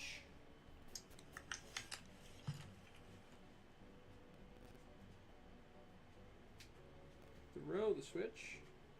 Lock the switch. Show forward.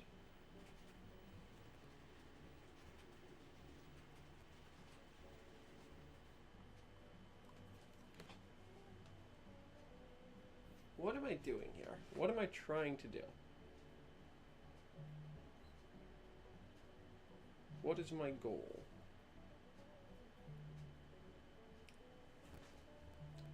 Alright. Well, I'm already in the middle of doing this, so.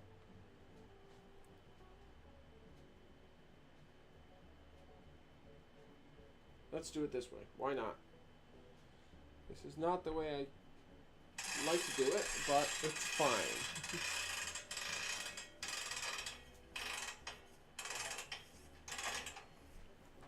We're going to set the handbrake and uncouple from these two.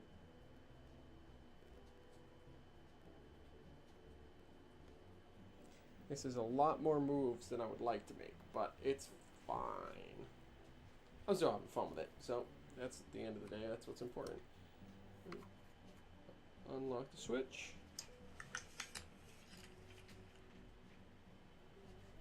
Throw the switch. Roll through the switch. Lock the switch while I'm going. Couple up. Release handbrakes. We're going to run it back.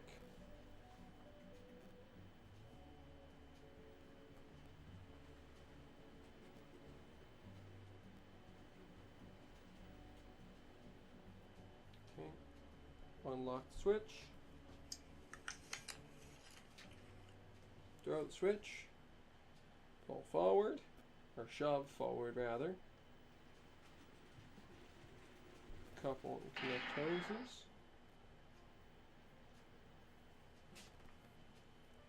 Uncouple. We still have a handbrake set, so I don't have to worry about setting another. Okay, it's reverse. Let's unlock the switch again.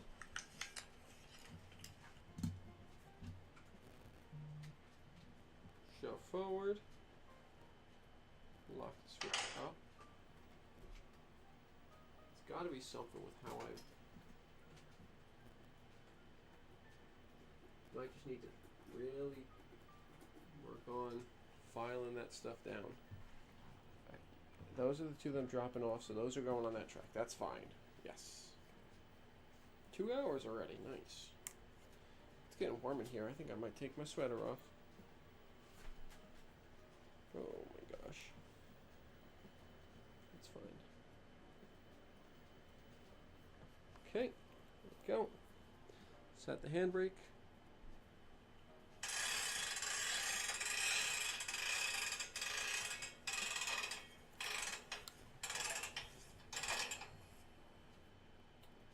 Set the handbrake on the second car.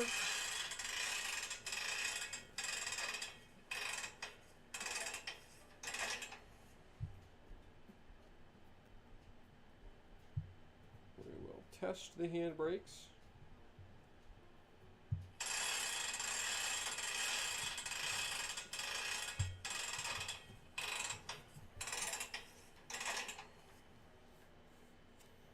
Okay, I guess that's fine.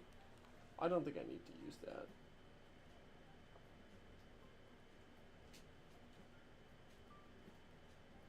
Okay, so our handbrakes are set.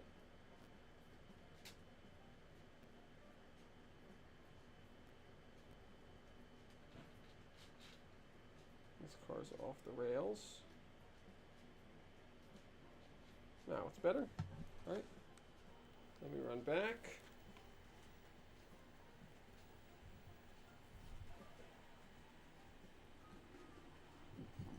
Pardon me. Okay. What are the orders of these now?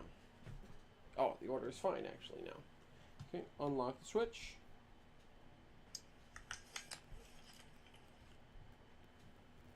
Throw the switch.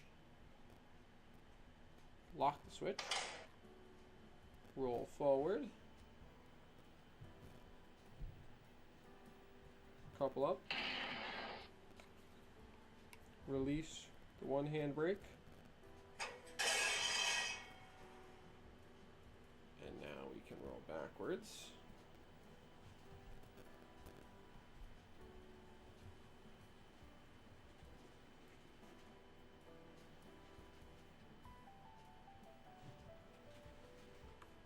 Okay. Unlock the switch.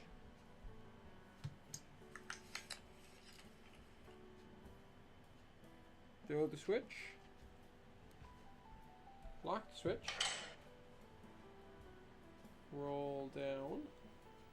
While we're rolling, I'll have my conductor walk down to this switch, unlock it.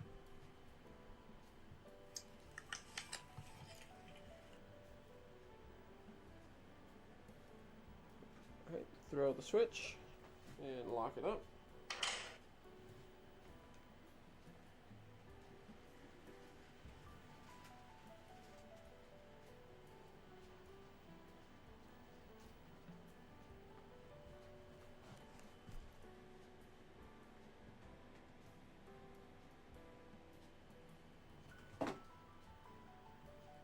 Okay, good. Let's go ahead, set a handbrake.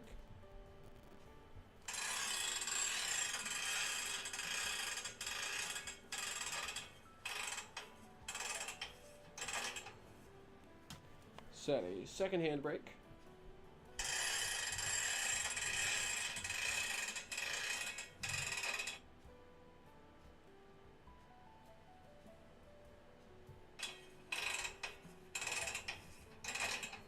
Not sure why the sound jumped like that. That was odd. Right. Now I can uncouple.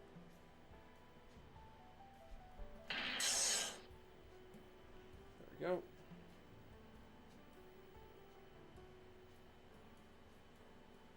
Now I'm going to stop right here. I'm going to set one handbrake.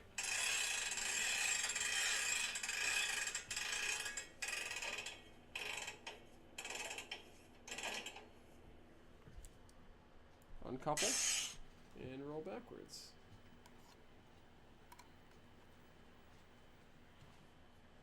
Okay, I'm going to unlock the switch. Throw the switch. Lock the switch. I'm not going to restore the derail yet, because I still have to come back and pick up those two cars before we leave town again. Alright, so now I need to move to my next car on the switch list. And I need to also restart the music, which should be here. Restart.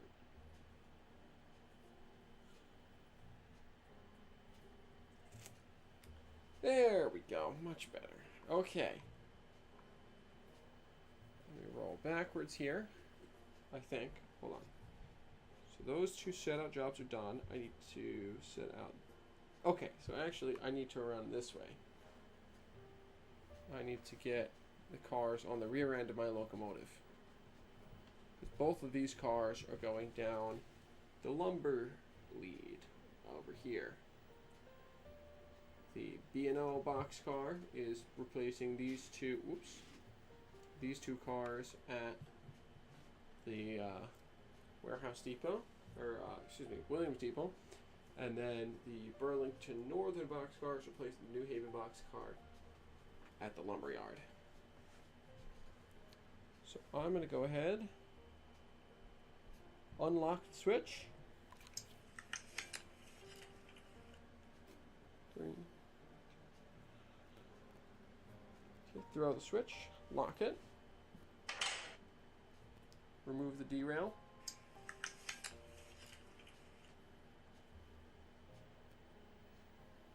And go ahead and roll backwards. Couple.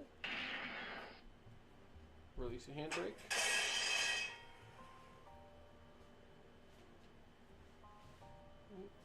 Backwards. I need to unlock this switch.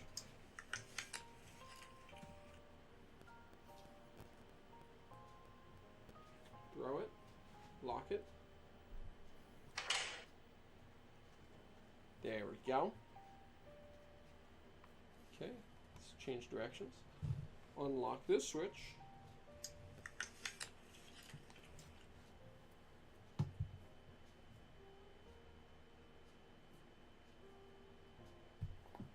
Throw it. Lock it. And pull forward. Unwind onto that track. That should be fine. Should give me enough lead room.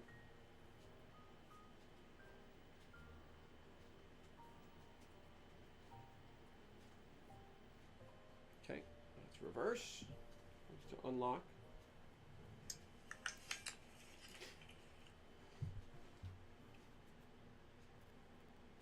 Throw the switch. Lock her back up. Roll backwards.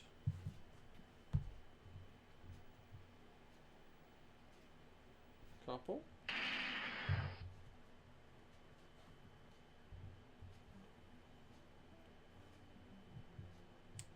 I need to release handbrakes on one of the cars. Perform a car inspection on both. Okay. Inspect the car body for leaning or listing to one side, sagging, positioned improperly on truck, object dragging below, object extending from side, door or hatch insecurely attached, broken or missing safety appliance, leaking from a placard here, hit hazmat car. So this is for the flat car. Inspecting. Inspection passed. Inspect the coupler and draft gear for damage or defects. Oops, didn't mean to smack the desk there. Inspection passed. Inspect the wheels and journals for overheating or evidence thereof. Inspection passed. Looking for cracks in the wheels. Passed. And ensuring the brakes do not stick.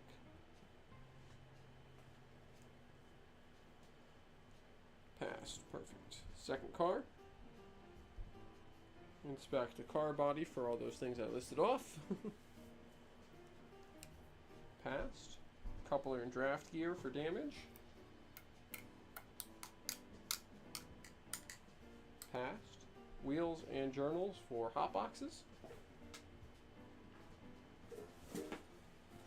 Passed. And wheels looking for cracks. Passed. And the brakes.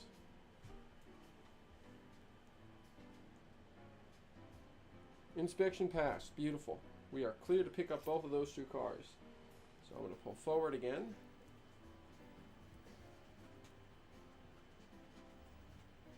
Ugh. Darn you.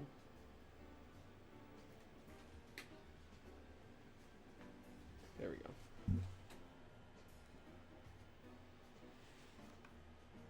Perfect. Let's unlock the switch.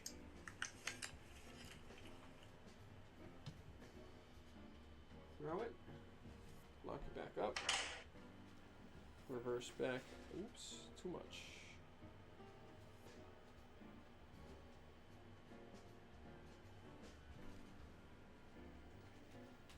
There we go.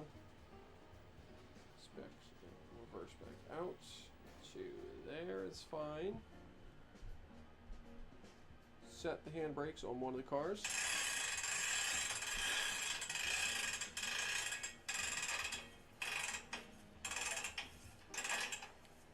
And uncouple.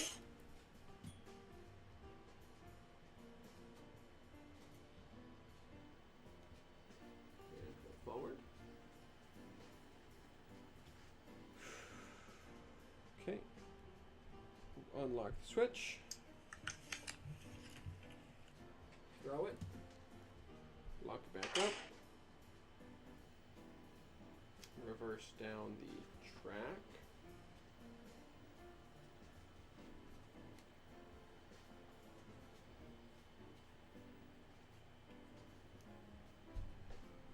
Couple and connect. Alright, and I'll run down all the inspections here. And while I do, I'm going to once again plug the QR code in the top of the screen here. The reason I'm streaming tonight, today is World Diabetes Day. It's the birthday of, what's his name? Dr. Banting, Dr. Frederick Banting, who, along with Charles Best, first came up with the idea that eventually led to the discovery of the hormone insulin in 1922. And without Dr. Banting, and Dr. Banting, Dr. Best, and their discovery of insulin, I would not be alive right now. Diabetics around the world would continue to suffer. Because of his discovery, the treatment of diabetes was able to commence, and I'm able to live and play with model trains in front of y'all. Alright, car passed inspection. So we'll continue, oops, I forgot to release the handbrake. There we go. But so I'm streaming tonight to raise money for Breakthrough T1D, which is a group that raises money for diabetes awareness and raises money for diabetes care research. So it is a group that certainly their work means a lot to me as a type of diabetic, and this month being both National Model Railroad Month and National Diabetes Awareness Month means that I have a unique opportunity here to raise some money for a cause that means a lot to me. So if you've got a spare few bucks and you want to give them to something that's gonna mean something, the QR code at the top of the screen will bring you right to my fundraiser link, right to my campaign. And if you want to learn more, you can either go there and there's some information there, or you go down the description. There's a link again to the fundraiser campaign in case you can't use the QR code. And there's also a link to the wider Breakthrough T1D. Oh, well, that's a problem. There's a link to the wider Breakthrough T1D campaign for Diabetes Awareness Month, where you can go and learn more. But, and yeah, while I'm doing switching here, if anyone has any questions about type 1 diabetes, whether it's my experience with it, or what it is, or anything like that, I am more than happy to answer some questions, do some Q&A here while we do some switching. So feel free to ask in the stream chat, and I will do my best to answer the question to your satisfaction. Especially right now while I'm trying to get this car's truck to go back onto the car body, because it's being a pain. Please don't tell me I just lost that kingpin. Where did it go? Oh my gosh. Did I just really lose that kingpin?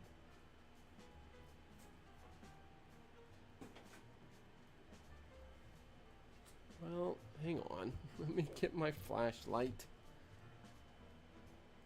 I can't believe that I dropped that. I was doing so good at not dropping it. and then I stopped doing so good at not dropping it. Oh, there it is. Oh, thank goodness. I got it. Alright, let me put this truck back onto the train car body.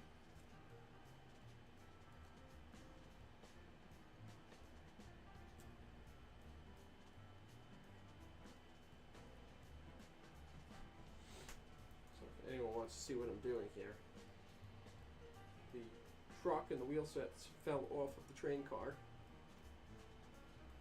So I putting it right back on there.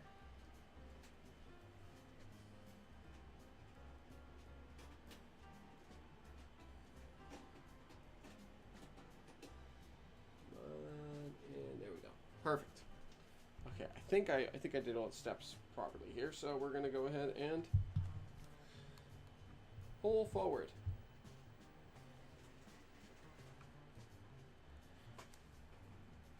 Oops. Unlock switch. Now throw the switch, and now lock the switch in place. And now reverse back.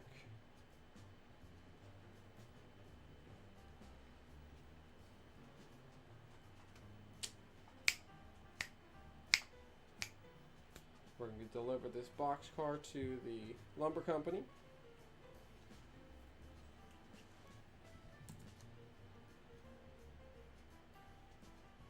Okay. Set the handbrakes.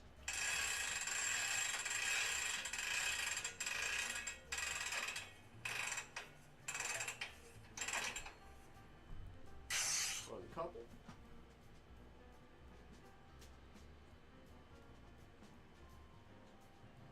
There we go.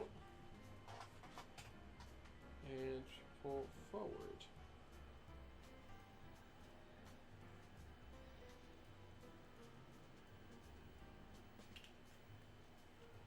Whew.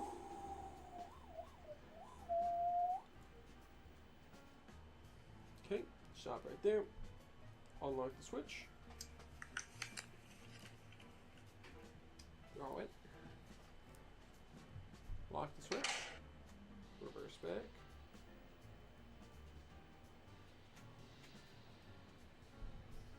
Couple. I set the handbrake on this car, I'll say. So I can just straight up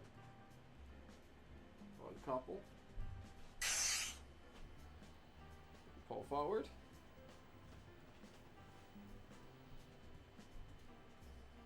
Unlock the switch. Oops. Meant to push that button. There we go. Switch is unlocked. We'll throw it. Lock it up. Reverse back.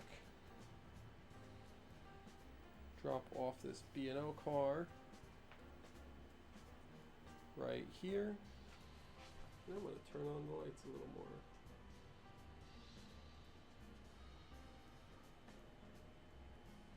In this buildings.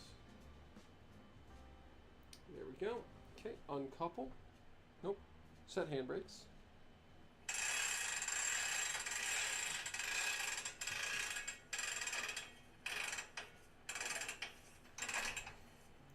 Now uncouple. And I couple right back onto it.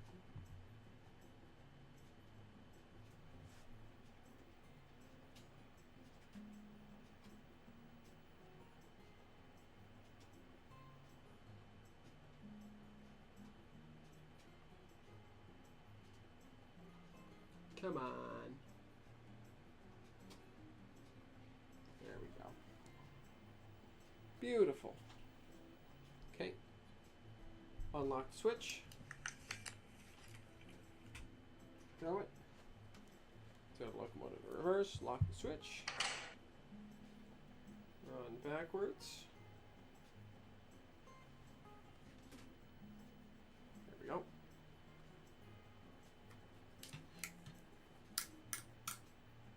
Couple.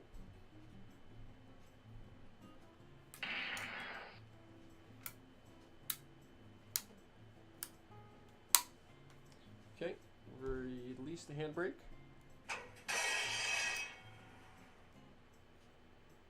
And run backwards here. Just enough to unlock this switch.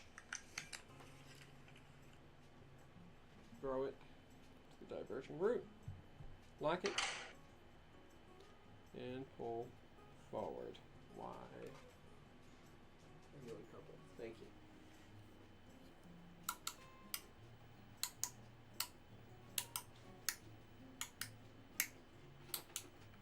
Why?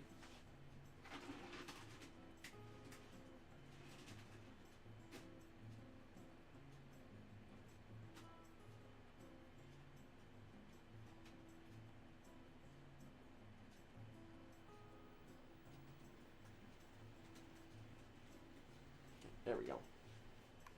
Problem solved. Okay, let me uncouple. Now you to grab these two covered hoppers here.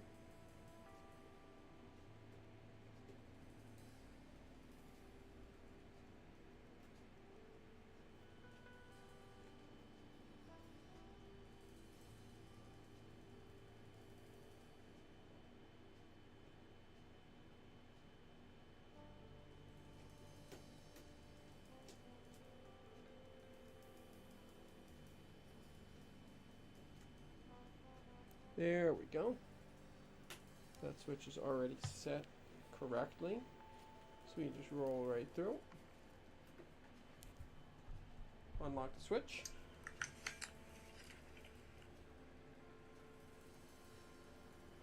Throw it. Lock the switch.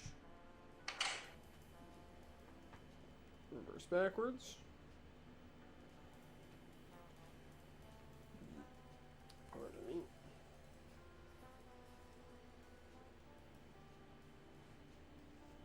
Unlock this switch. Throw it. Lock it. Unlock this switch.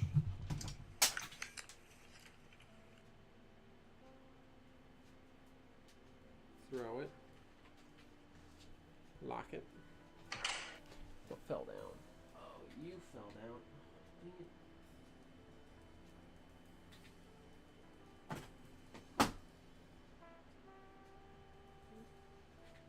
Roll forward.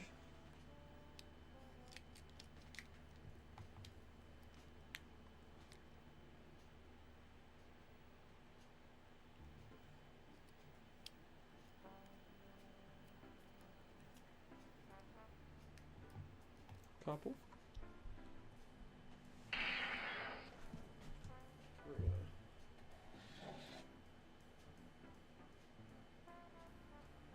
We're gonna have Dawn come now.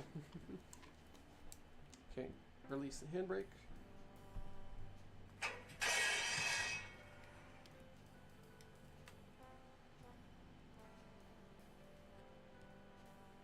And run in reverse.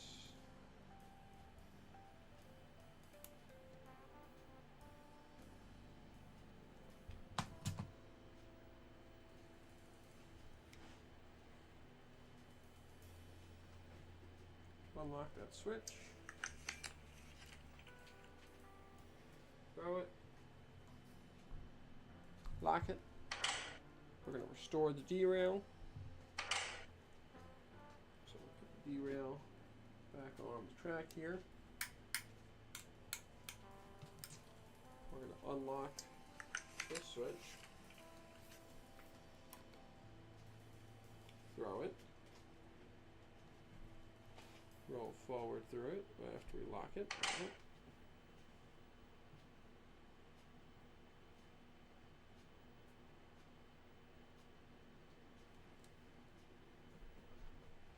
And couple connect.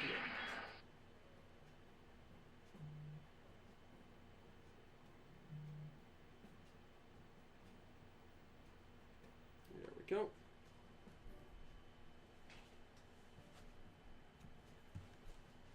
Reverse.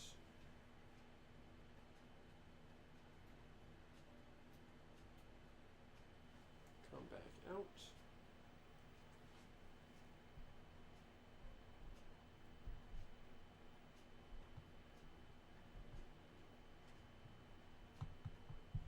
Okay, perfect. Couple and connect.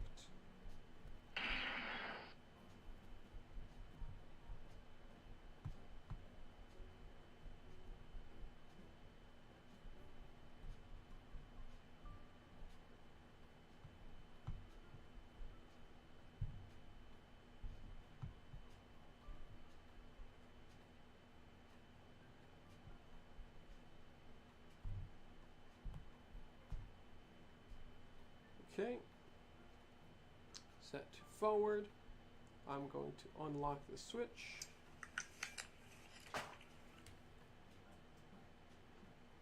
Normalize it. Lock it. Roll all the way through. That switch is normal. Good. Pardon me.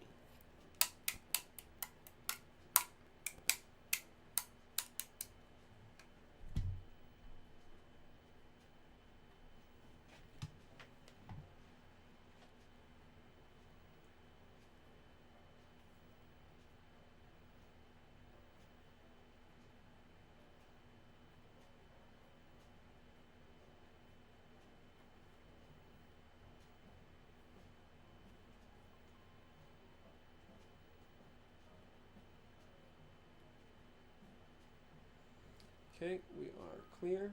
I'll stop.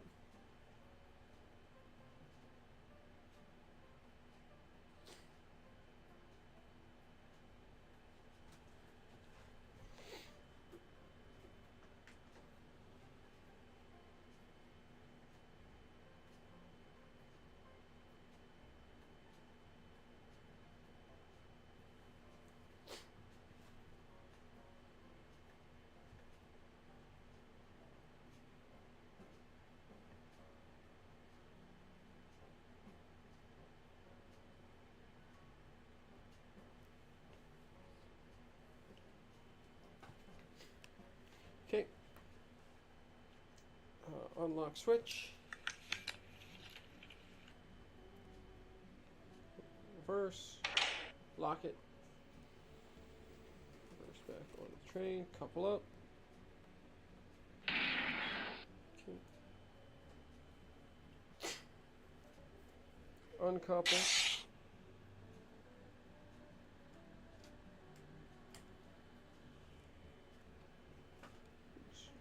it a little bit further.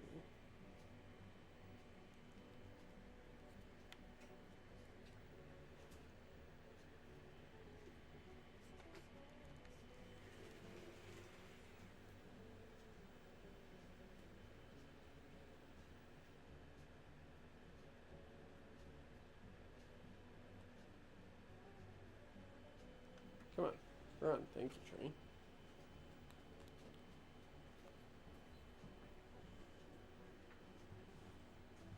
Okay, stop there. Unlock. Reverse. Lock it up.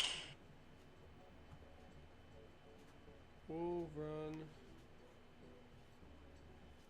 Yeah, move, run. Backwards, back to the yard, is what we'll say. Okay, couple and connect. I'm going to restore the derail right here.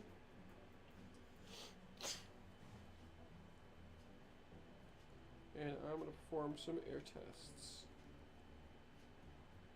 Initial air test. How many cars do we have?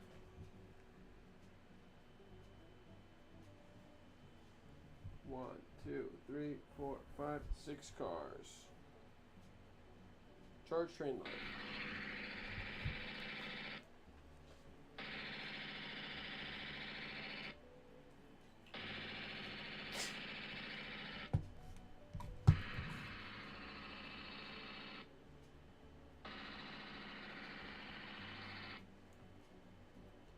Okay, set brakes.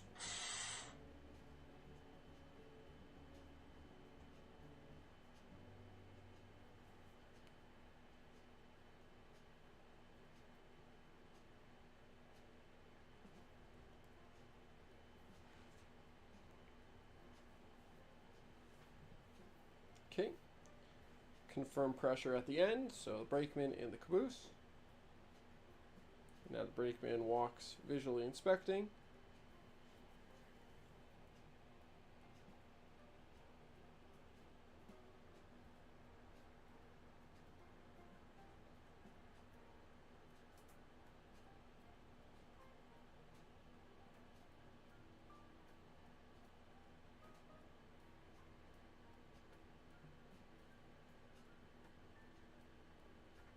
Okay, release the brakes.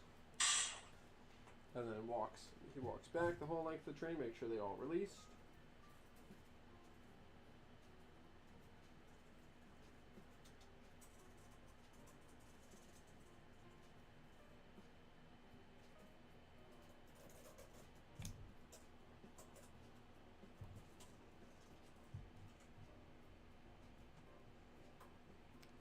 Complete. Test successful. Okay. And that means we can slowly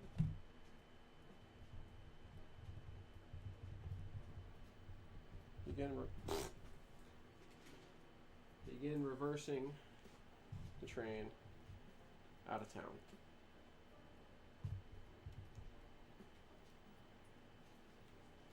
We gotta move real slow.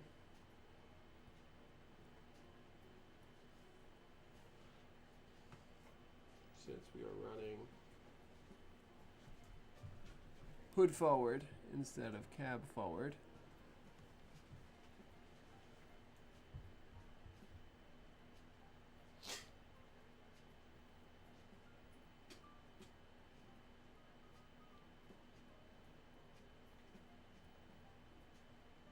And that's all we can do because I ran out of lamp. So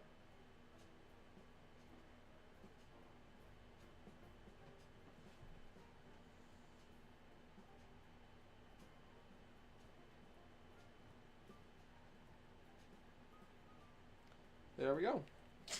Switching job complete. So we'll circle back to this in about another hour, hour and a half.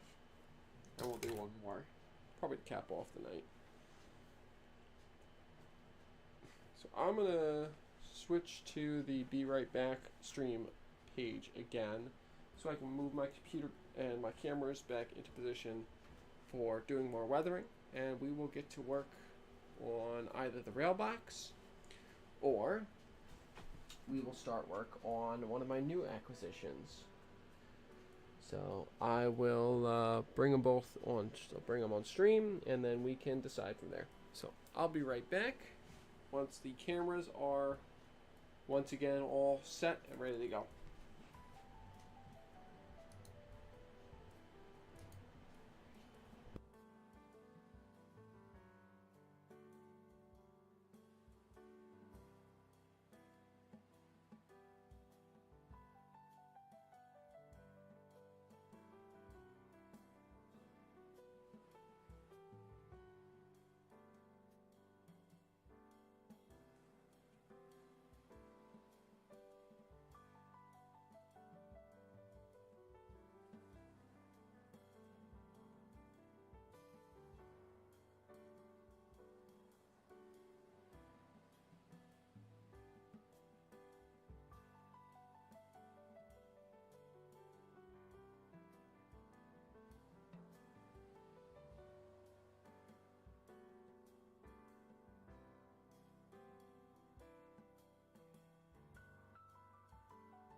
Okay, we're back.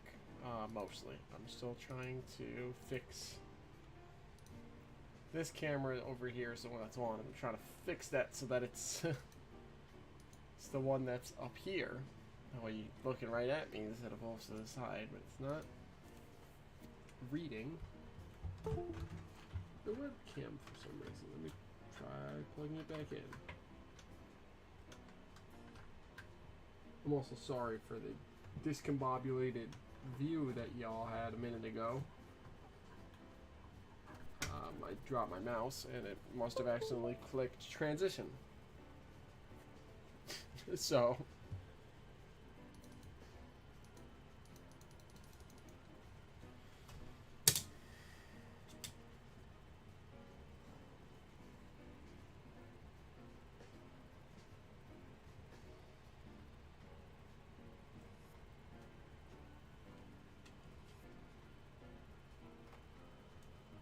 come on.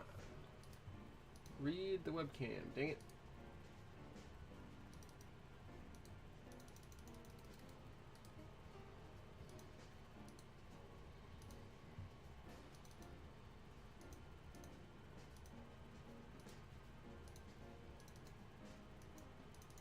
Why?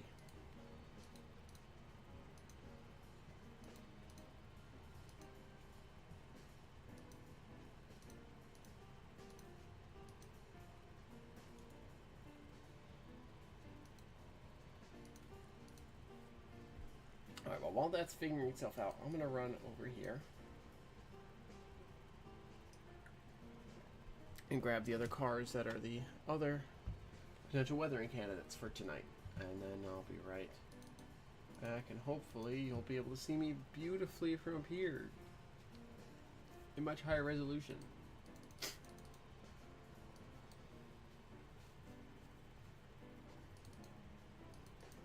Which kind of stinks that it's not working right now, because I would love to get it to work right now. But it's just not working.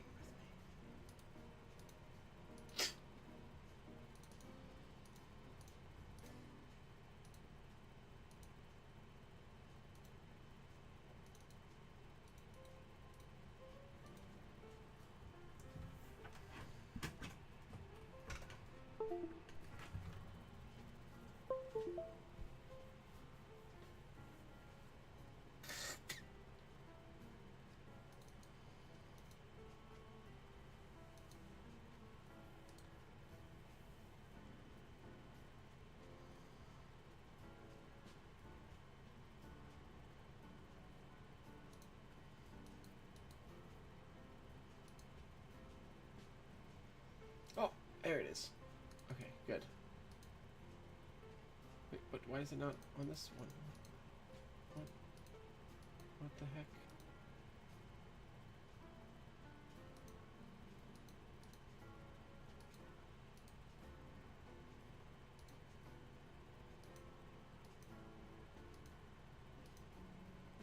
Why is it not doing it?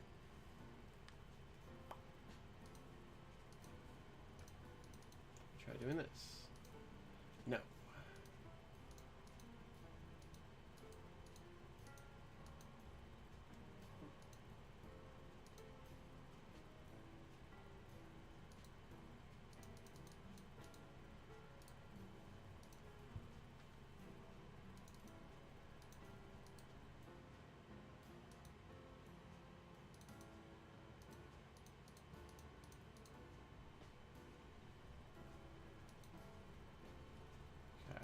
Why?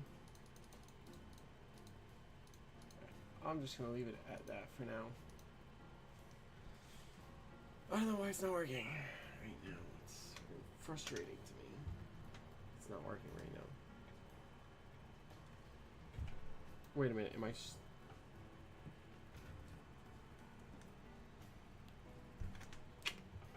It's because I'm some kind of idiot. It's not plugged in. Yeah, that would help if it was, if the camera was plugged in for the camera to turn on.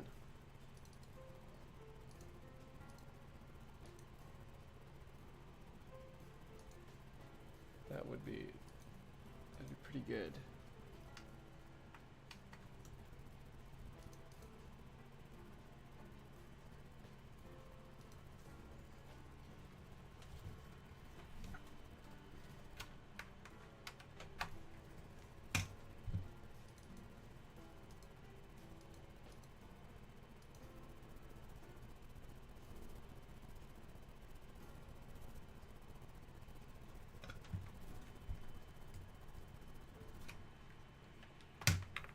Okay, so not that, but this.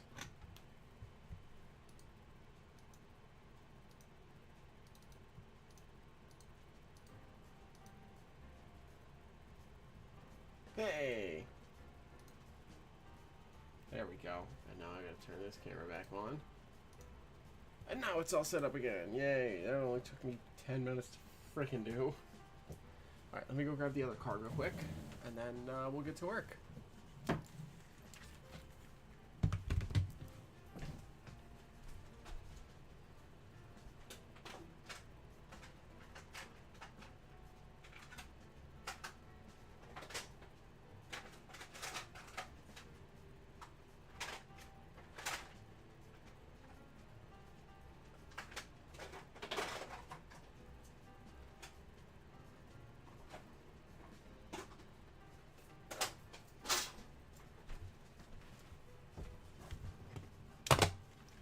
There we...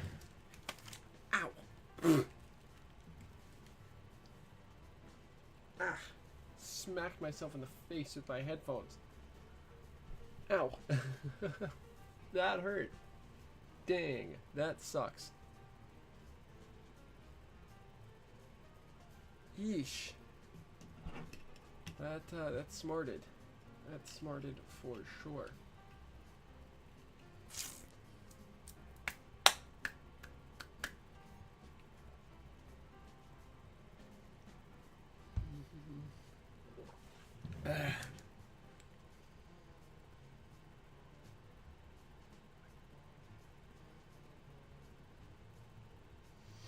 Okay, so I have two options here. We can either go with the rail box, which is fine. It's a good book, but good car. I've already got two rail boxes, and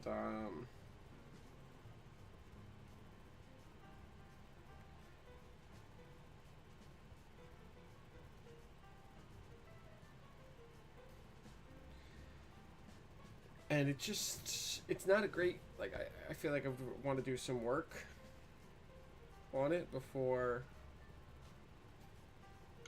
I did anything.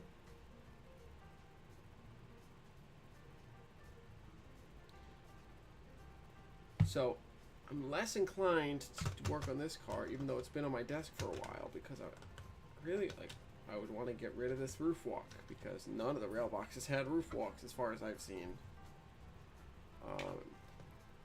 And I just want to do some minor modifications to bring it a little bit more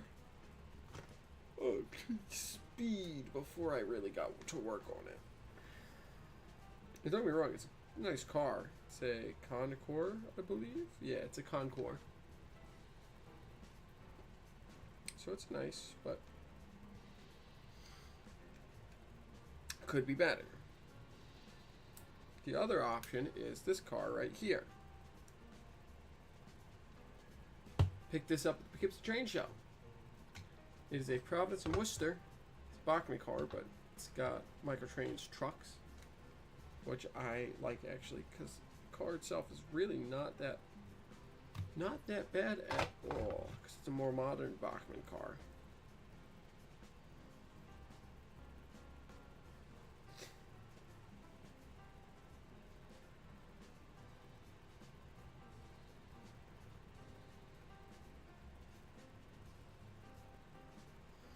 So I think I might work on the P&W car.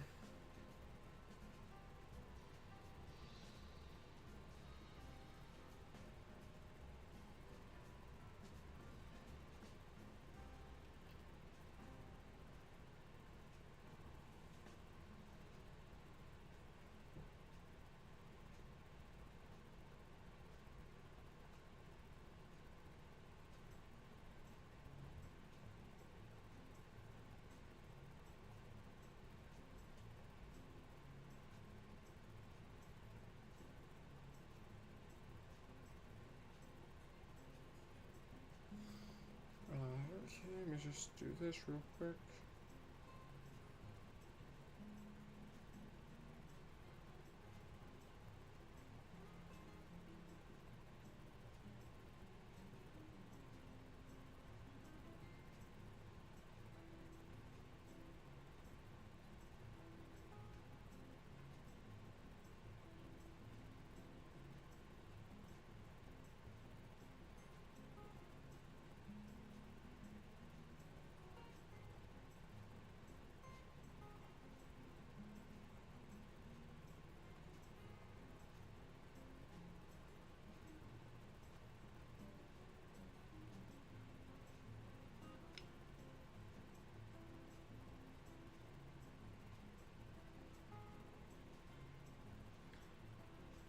Sorry, I'm just catching up on a couple things on my phone for a minute here while I'm kind of switching gears.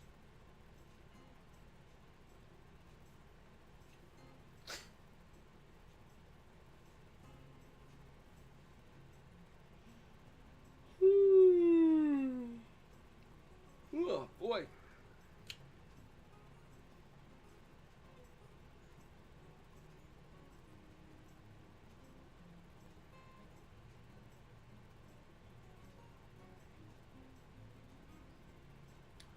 Okay, let me focus back up here.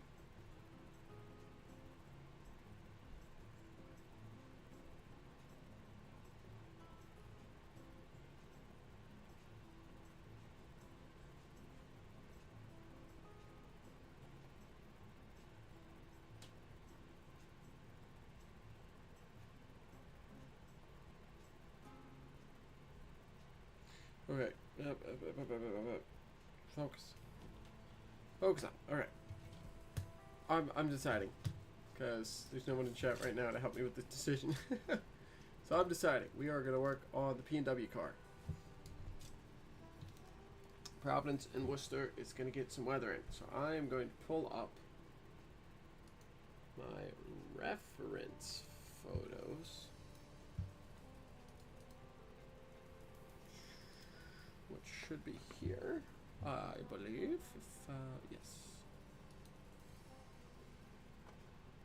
So this is going to get super light weathering. Super light. I think that's the one I want to go with. I'm going to go save it to weathering references. Just here. And that is P and W. Excuse me. 50 foot. Save. And now I can pull it up on the stream while I work. So I'm going to add a new source, which is a media file. No, an image. Add a new source instead.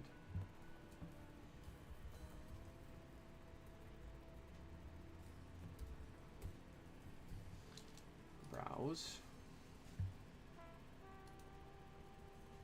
Into my trains folder, into my weathering references folder. And pull up the image. Done.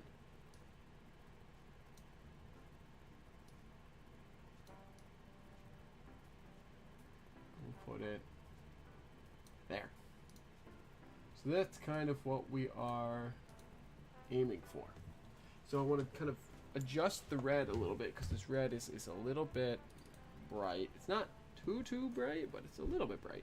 So I might tone it down a touch with my oil paint. And then once the oil paint is done, we're not going to do any paint on the car itself. I might do a touch of rust on the roof, and then with powder. And then I will do probably with powder as well. Similar to this, but even lighter. Just a light bit of grime along the bottom. And then I'm going to pop the trucks off, and the trucks are going to get a little bit of rust. I'm trying to find my other reference image that shows the trucks. Trucks are not going to get a lot of rust. They're just going to get a touch of rust. Probably also the powders.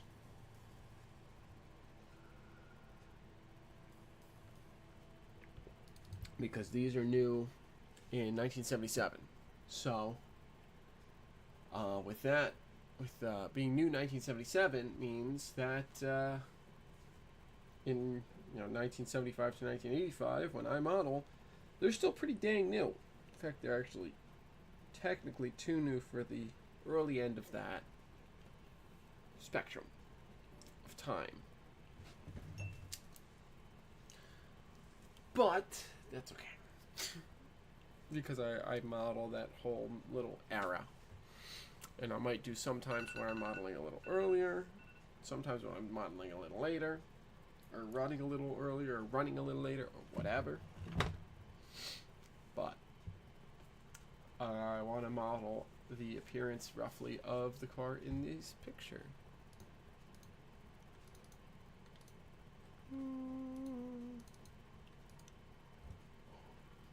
I found a picture of this car, of this run of cars in the 90s. Early 90s, the P&W sold them off to the Green Bay and Western. And so they're a little more beaten in those pictures. But I want to, and I saved one of those pictures because it looks really nice with the weathering on it. But I want to model it in its roughly as-built appearance. So, step one, gloves. Get the gloves back on.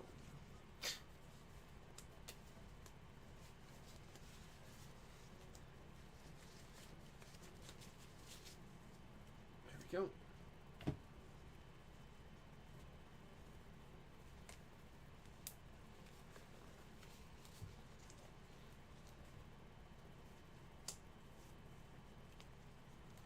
Okay. I don't even know if I should really use any panel liner on this car. Yeah, this is really clean in this picture.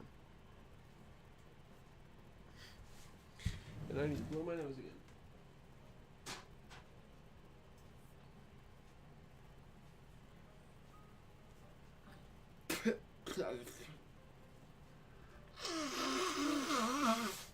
Gross.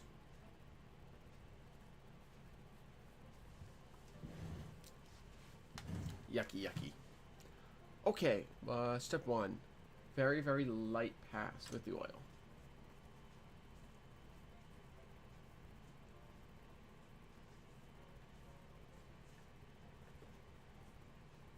Where did my palette go? Right there. Palette.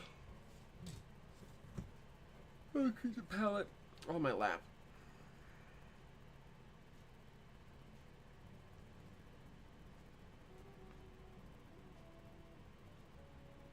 And then also, as you might notice, I have taken off my sweater. It's very warm in my house right now, which is nice. But yeah, so I have my diabetes awareness t-shirt on. It's really silly. Really, really silly. But that's because I'm just a silly little guy at the end of the day. So...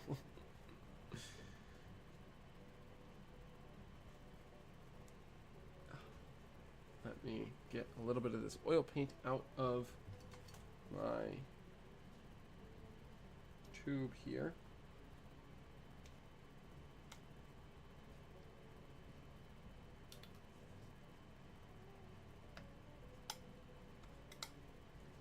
There we go. And then we will get to weathering. Okay, here we go. Grab my paper towel from behind me.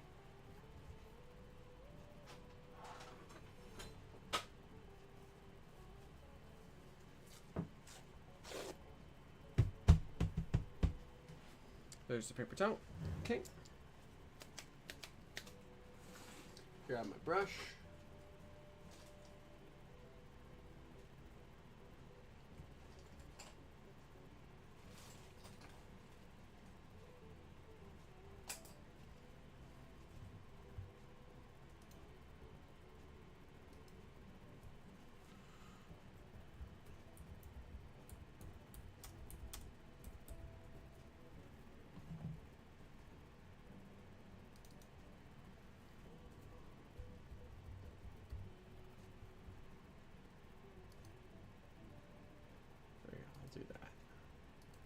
update the stream title. That way it's a little more enticing. Okay.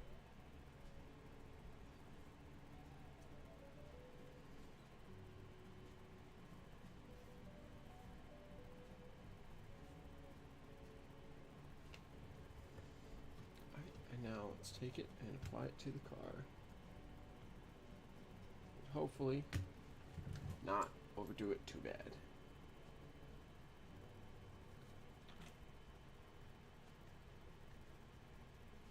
I just wanted to show a hint of service here, really.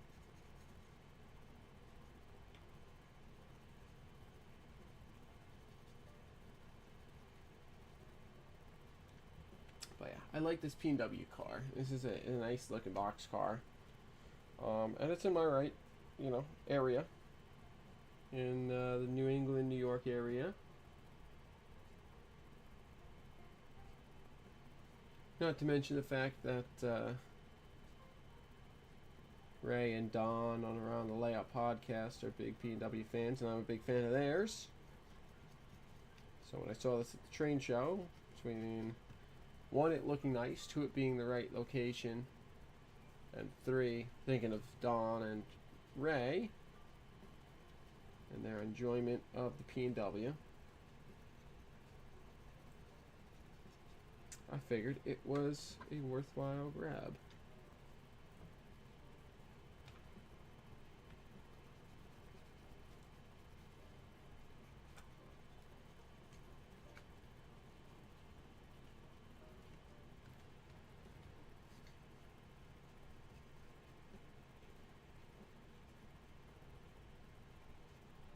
Okay, it's a little bit heavy, so I'm going to grab my foam brush, just wipe some of that excess off.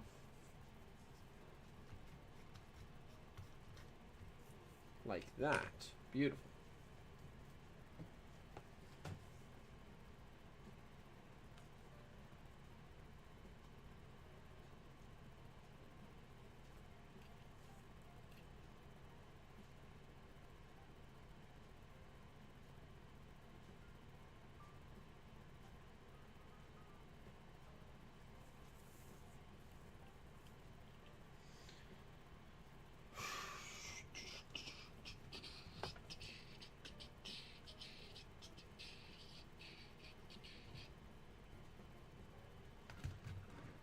Go.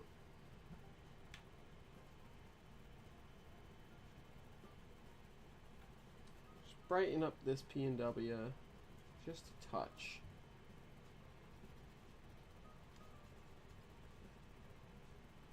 One that kills the shine, just a touch, just enough killing the shine to where it looks not like plastic, but not so much killing the shine that it doesn't look like it's fresh paint.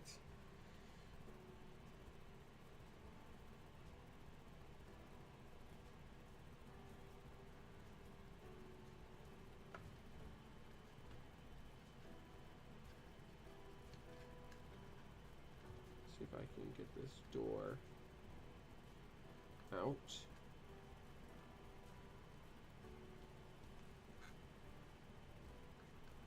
Come on.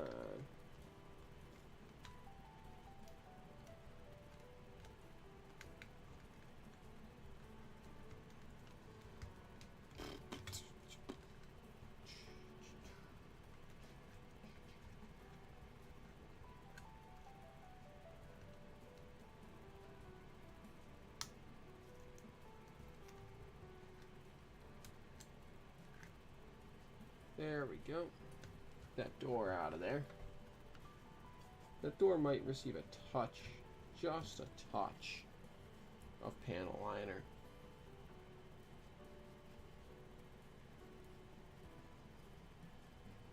For fun. Because I think panel liner looks pretty good, especially in things like doors like that.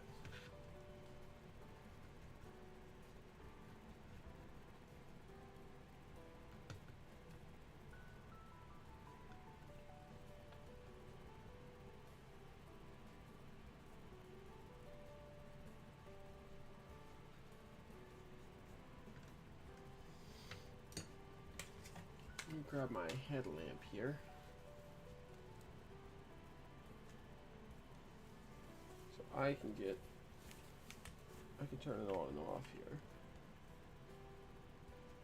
Just get a better idea of what I'm working on here.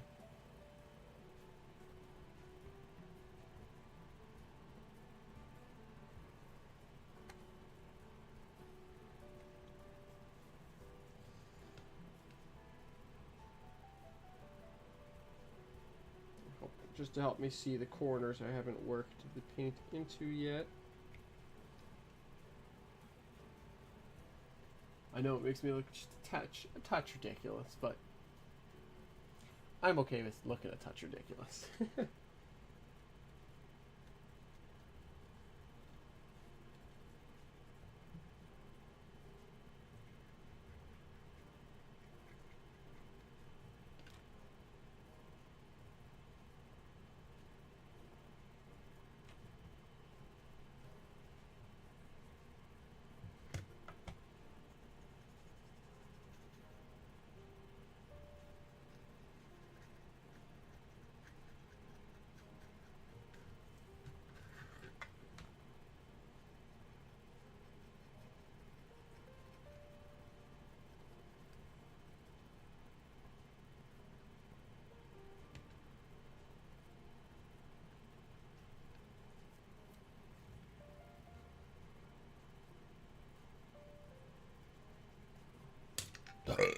Oh goodness, excuse me.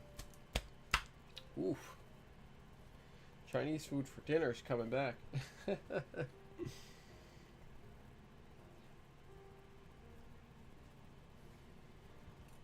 me take the brown panel liner here. I'm just going to put a touch on my palette.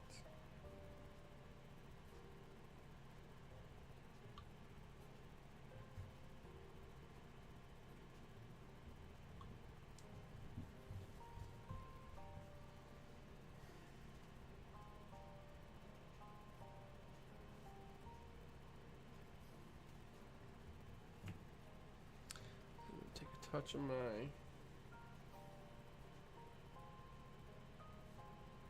spirits to thin it way down. Probably should add a little more of this, actually, because I had a little lot of thinner.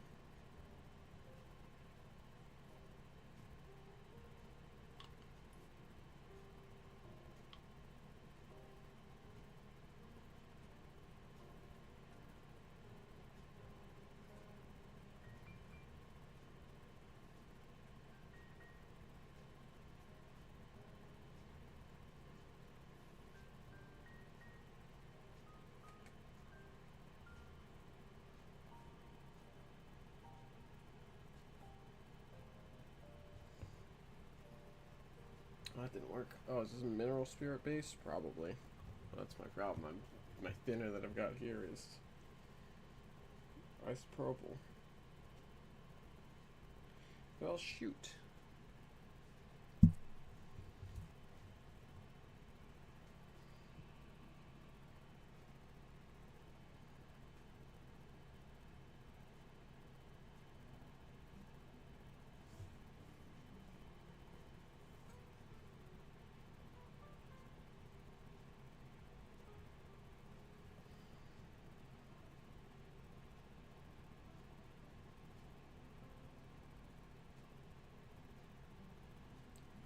I'm just doing this with a little bit of water then to just move it around.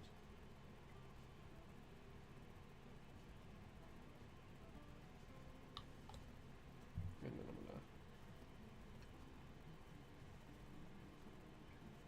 try and soak up as much of it as I can now with the paper towel. Yeah, there we go. That is exactly what I was hoping I would get.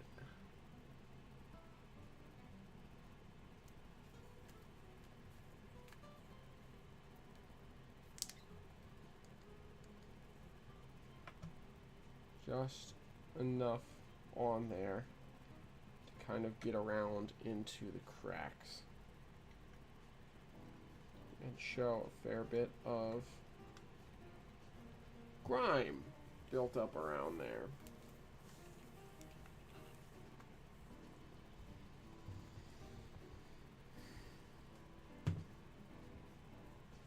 Beautiful. Yeah, I'm really happy with that side. Let's start.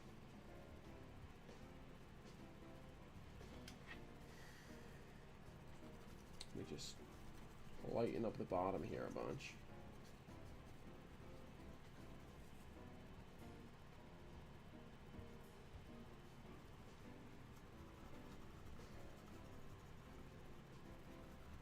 Just real quick.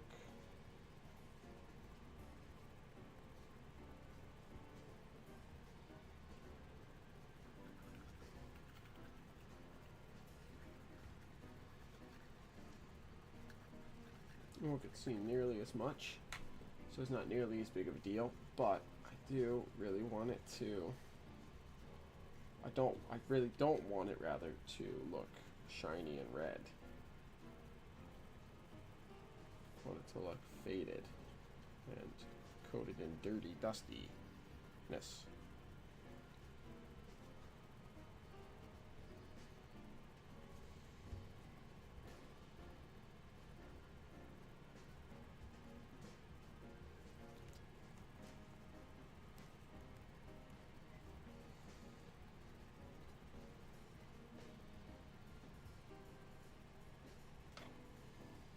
Okay, good. We're going to go on the car end next. We're going to get the same treatment, just a light pass of the oil paint.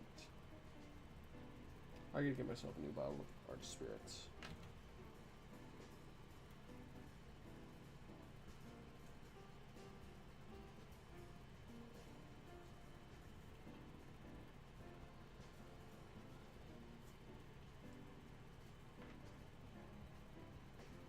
Sorry, I didn't mean to flip off the camera there.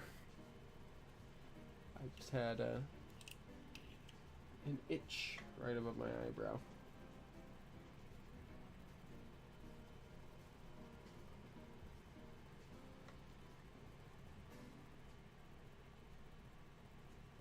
Or right below my eyebrow, rather, right above my eyeball. That's pretty good. Yeah, I'm really happy with how that side came out. That looks beautiful. Gotta blow my nose again.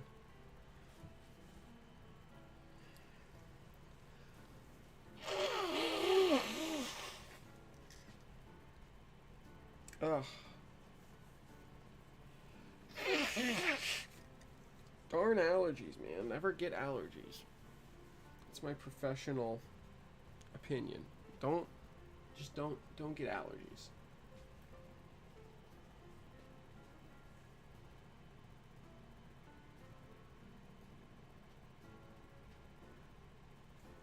Oh, no, come back.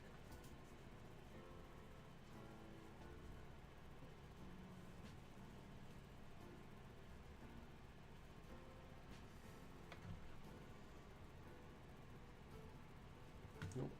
Too much still on the brush. Get off. Get off. There we go.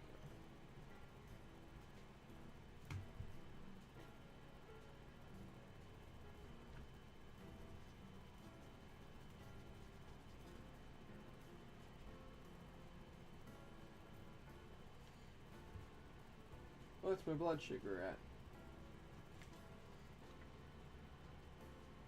113, and slowly coming down.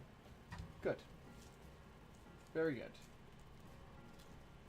good. Pardon me. Yeah, that is an excellent blood sugar. Most people generally tend to bounce between 130 and 80 throughout the course of a day. If they're particularly exerting themselves, they'll drop lower.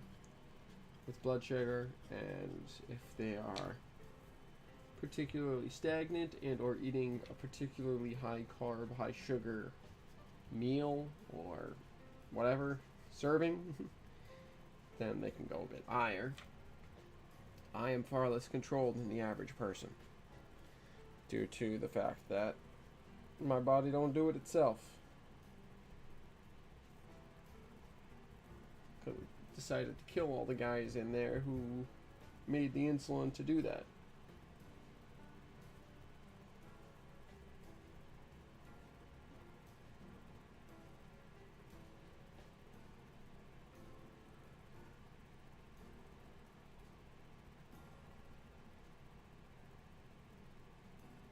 Sorry, just trying to get some of this excess paint off of my brush.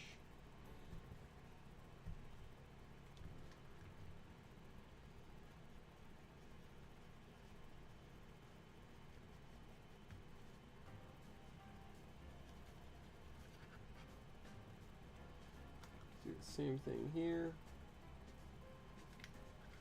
Pop this out, and I will do the exact same process on that.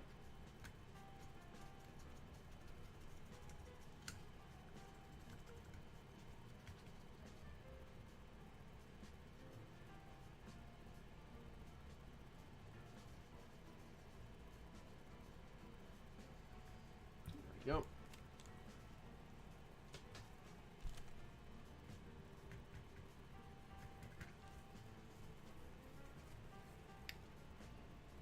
Whew. I should go get a tea or something in a minute. That's what I should do. But I wanna at least get the base coat going here.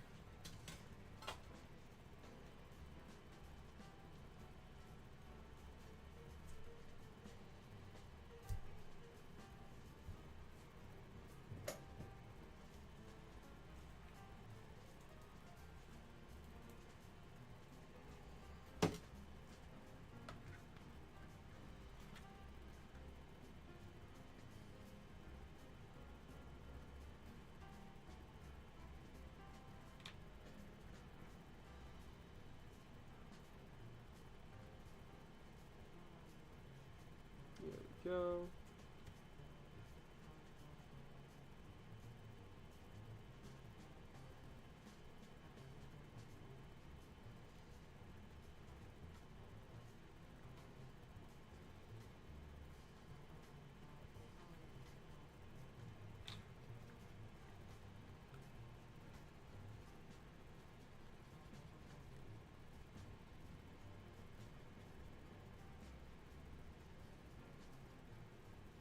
There we go.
Okay, keep on working, keep on working.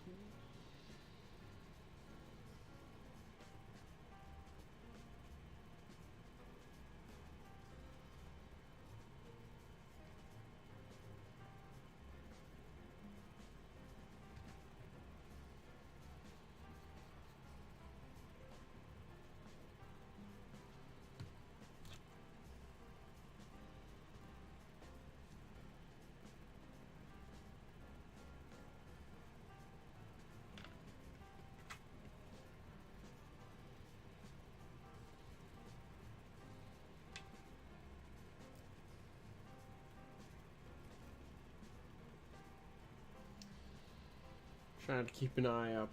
I'm trying to not zone in too closely here. Zoning in is good. Allows me to lock in and get, you know, get the work done. But if I lock in too much, I'll miss anyone who pops into the stream here. So I'm trying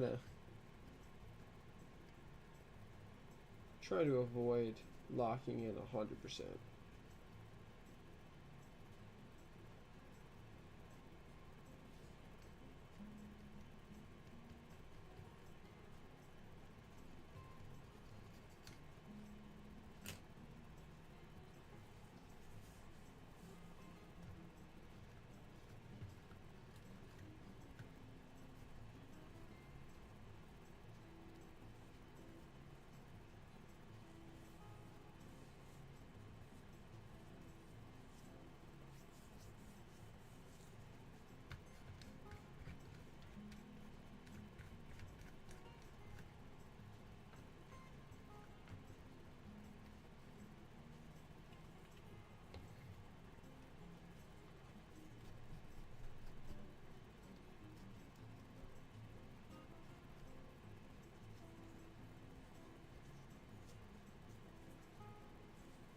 Okay, more on this end.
Okay, there we go.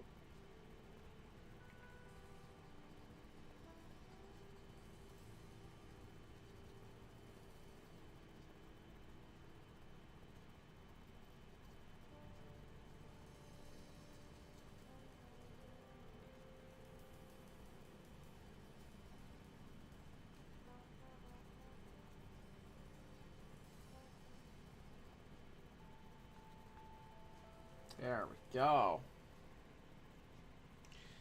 Okay, light fade job done.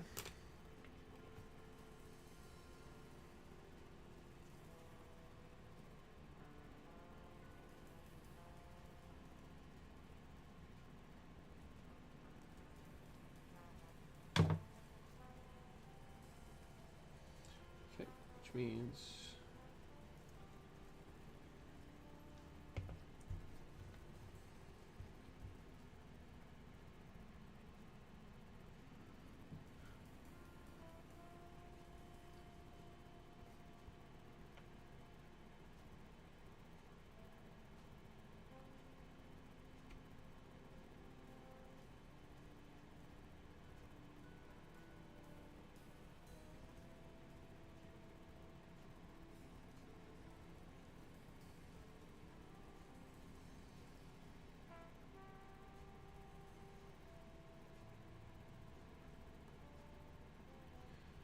go.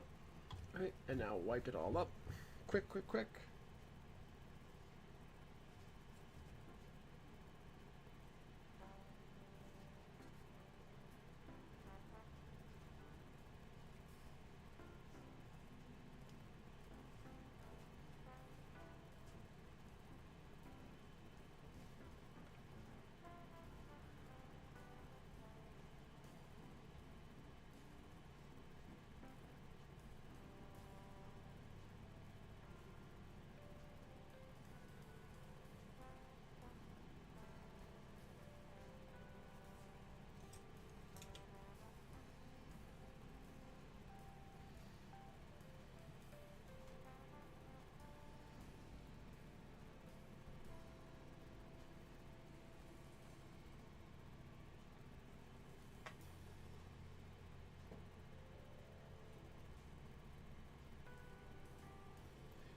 Keep on blending it around.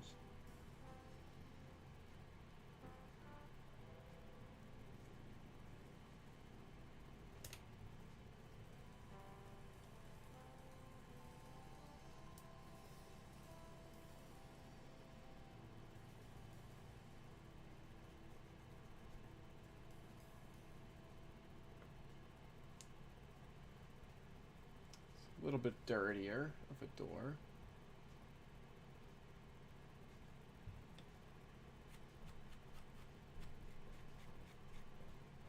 Try and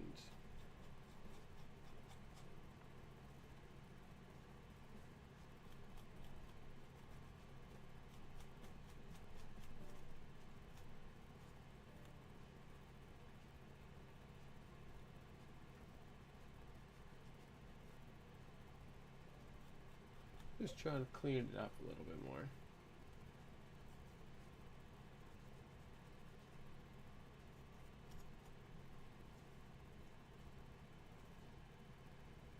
Yeah, that'll do.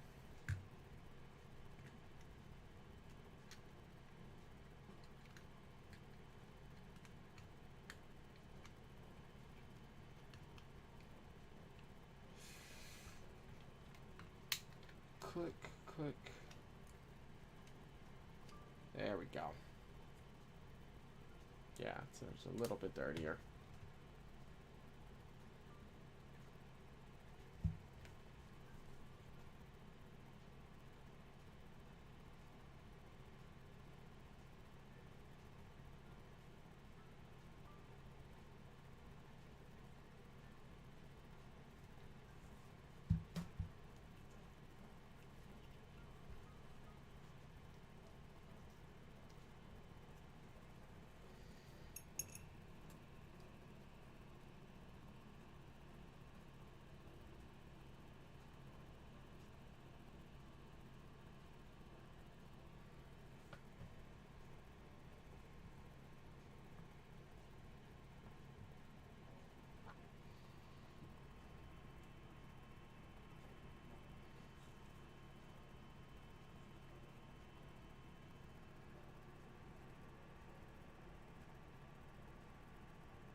Okay.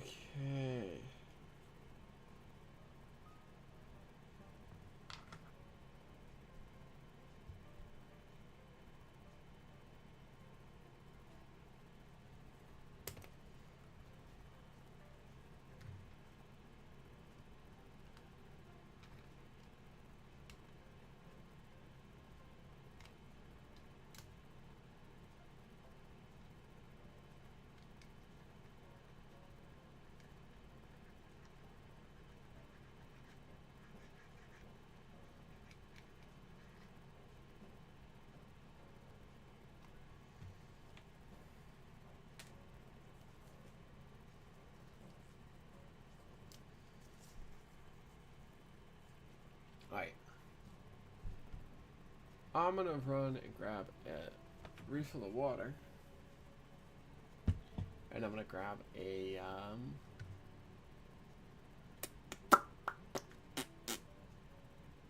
what's it called? Glass mug of what's it called?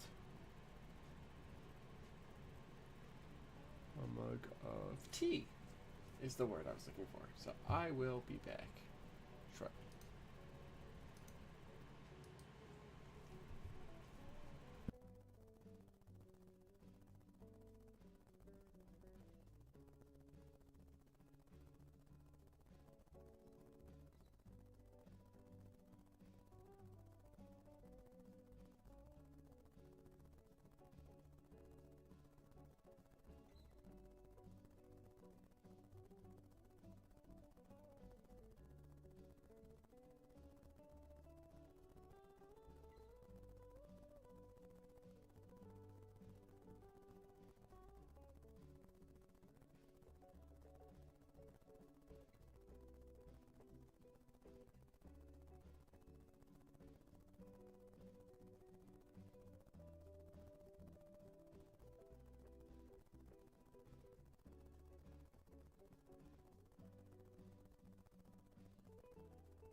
Okay, I am back. And we're gonna keep going on this P&W car. I'm running out of steam here a little bit. Okay. Shush.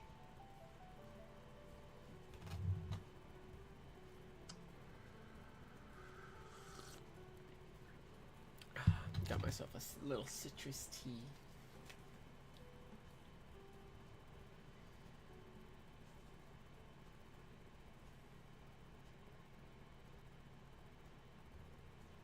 Oh.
Dirty this up. This underside.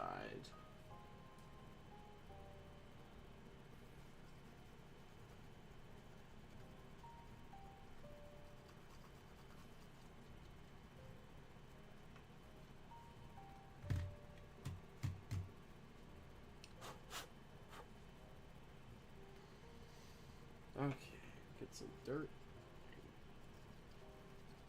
Stuff underneath this.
A little bit more.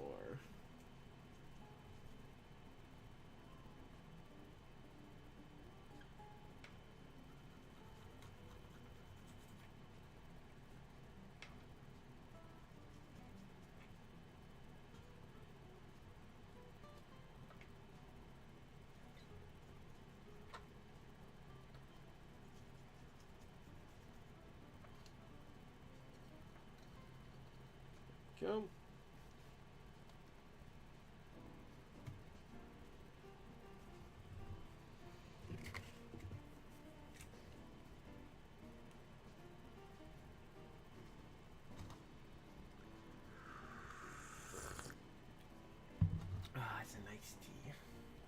Not an iced tea, a nice tea.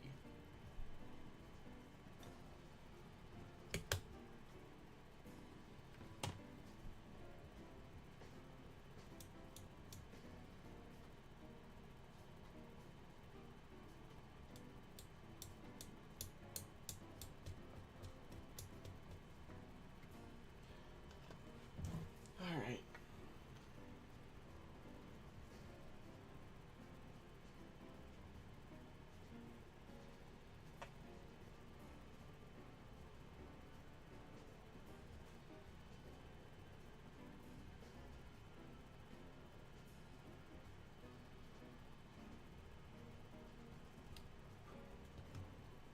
There we go. Get a little dirt.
That's pretty good.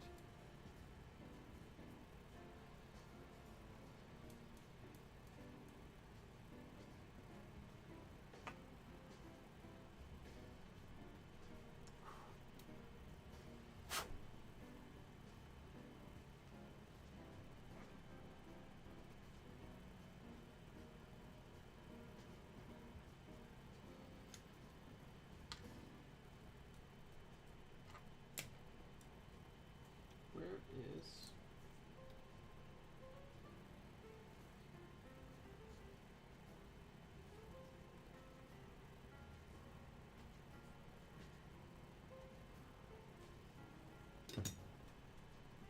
That's what I'm looking for.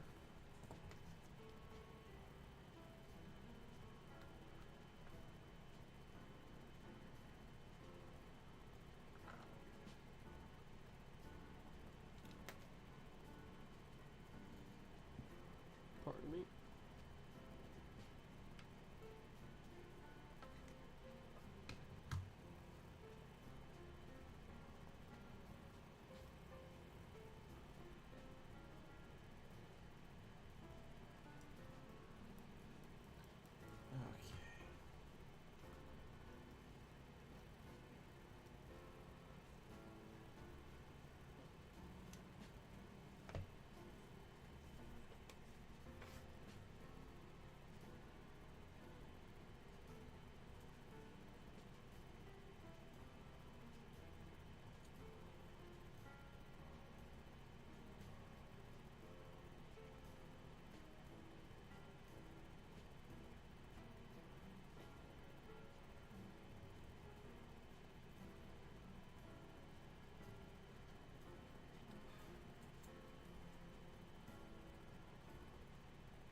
Go.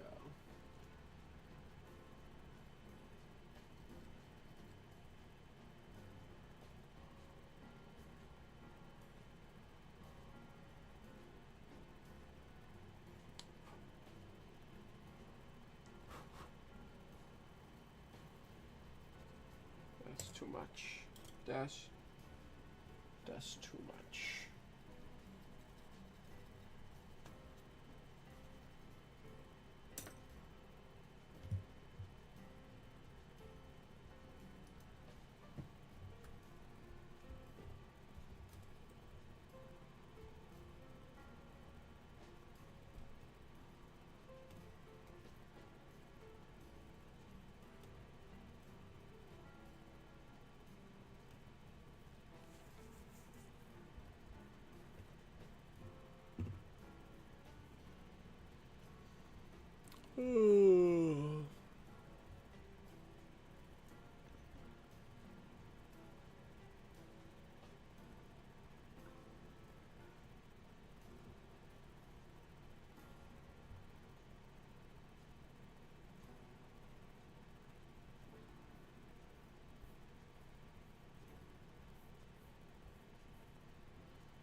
good.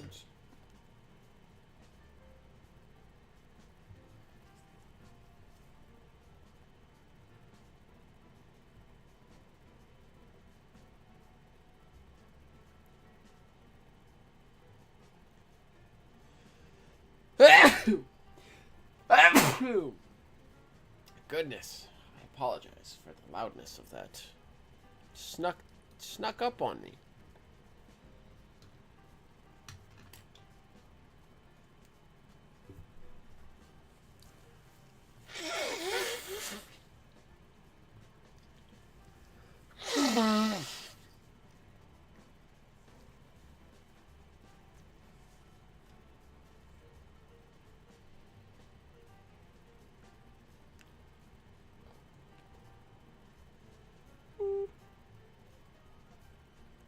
Ooh.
Okay.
go.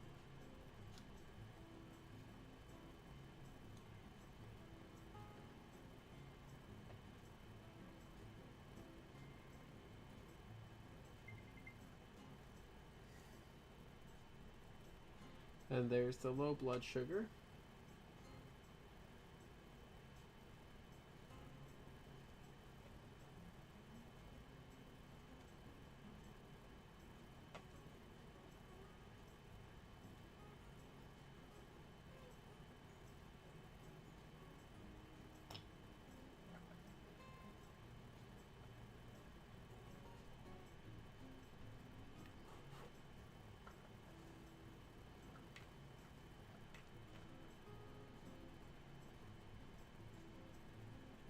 There we go.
Okay, now we're onto the roof. Just a little bit. There's what? A small amount of rust starting to accumulate on the rust.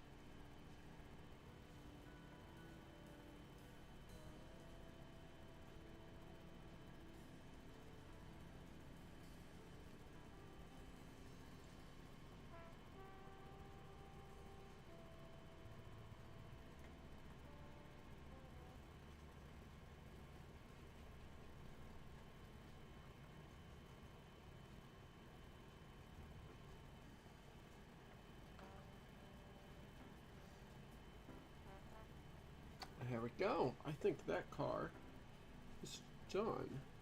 Now we need to do the trucks.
go. That's pretty good. Next, we need a little bit of dark rust.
Okay, let's get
okay. One more truck.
that done. Now let's put this back. Where did the pin go? There's the pin. Put this pin here. Put this. Nope. Pin. Come back.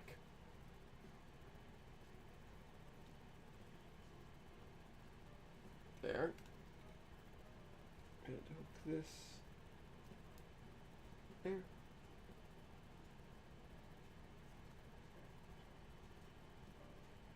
And there it is.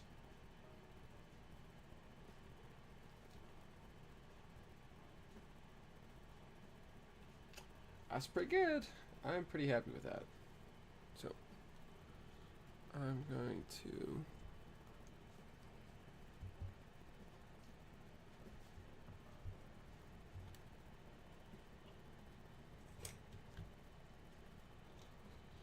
clean off these wheels.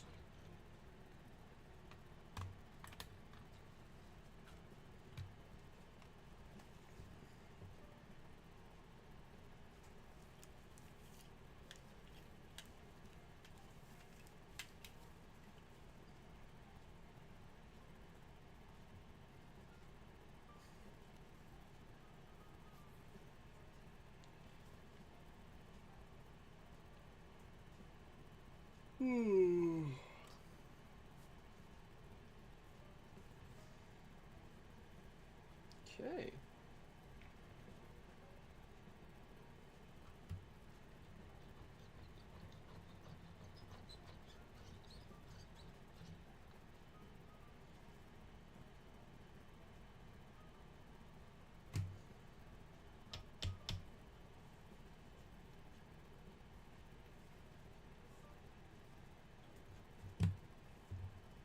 That there.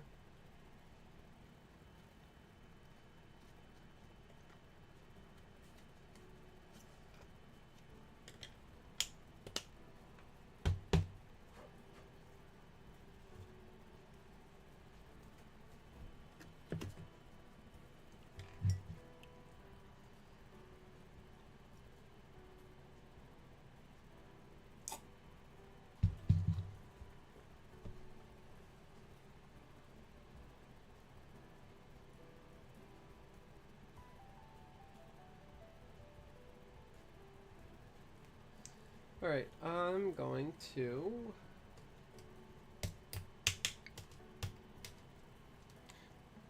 I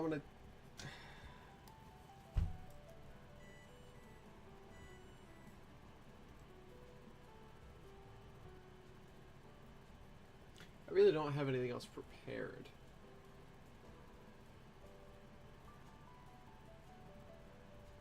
So, I'll do one more. I do actually have something prepared. I just have to find it real quick. Uh-oh. That's not what I wanted.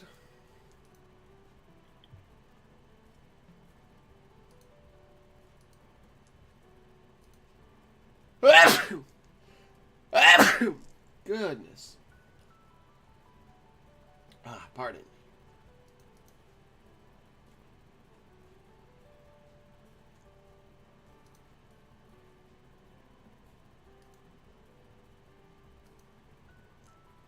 Yes, this is it.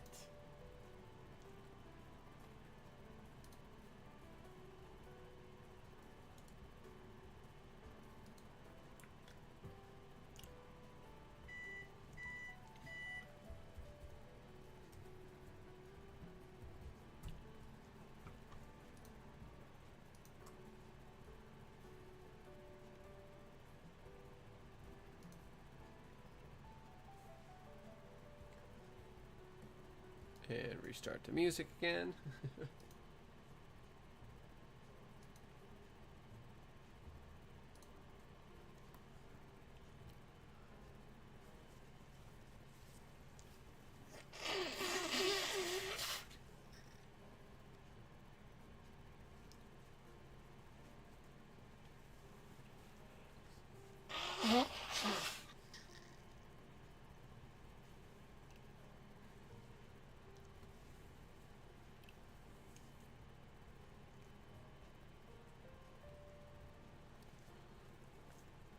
Okay.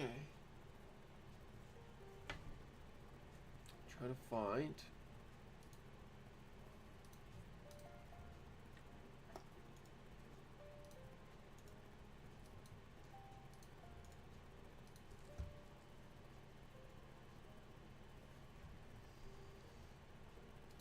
No, I don't want a WebP.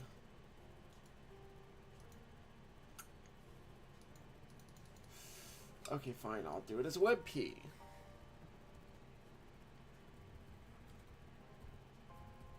Two.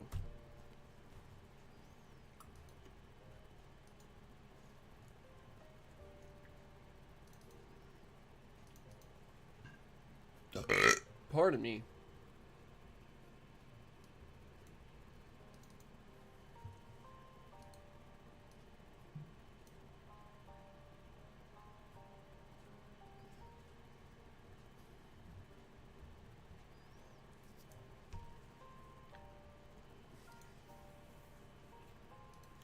Pull up the second one, add source. Reference 2. Browse.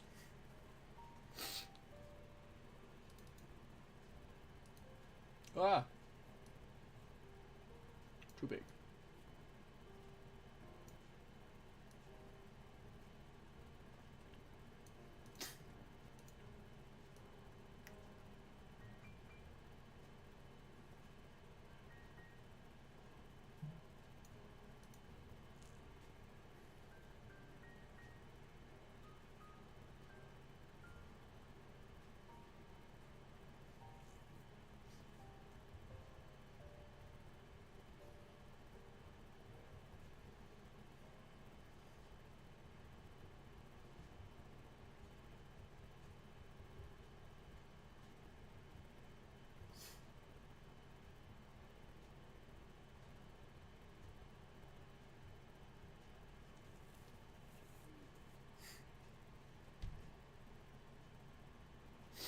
Alright.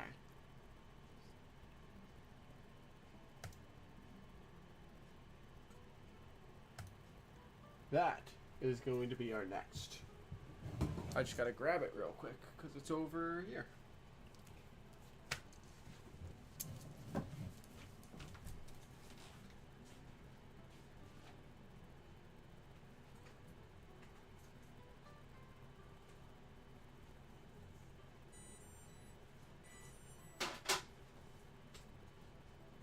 And actually, I will return shortly. I need to go grab some sugar.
Juice acquired.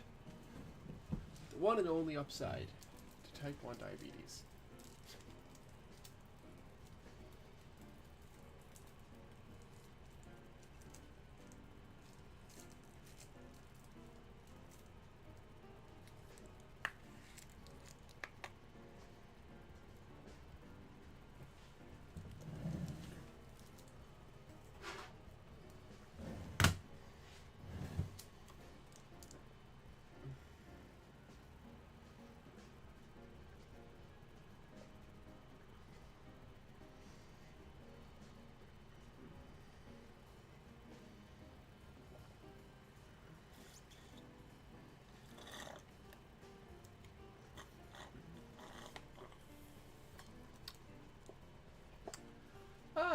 good. That was tasty.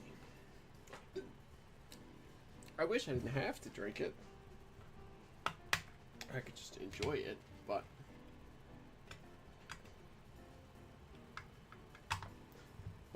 you know, gotta do what you gotta do.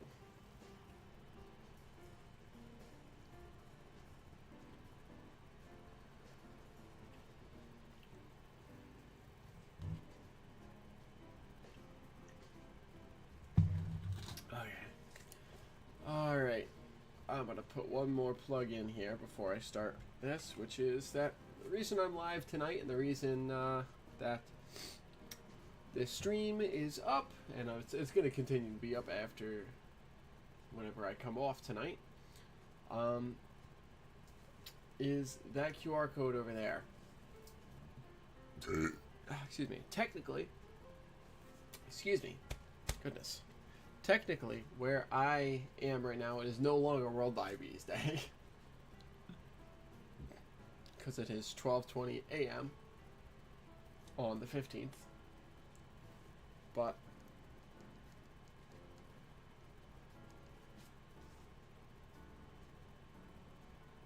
I was streaming for World Diabetes Day, which is a celebration of a birthday of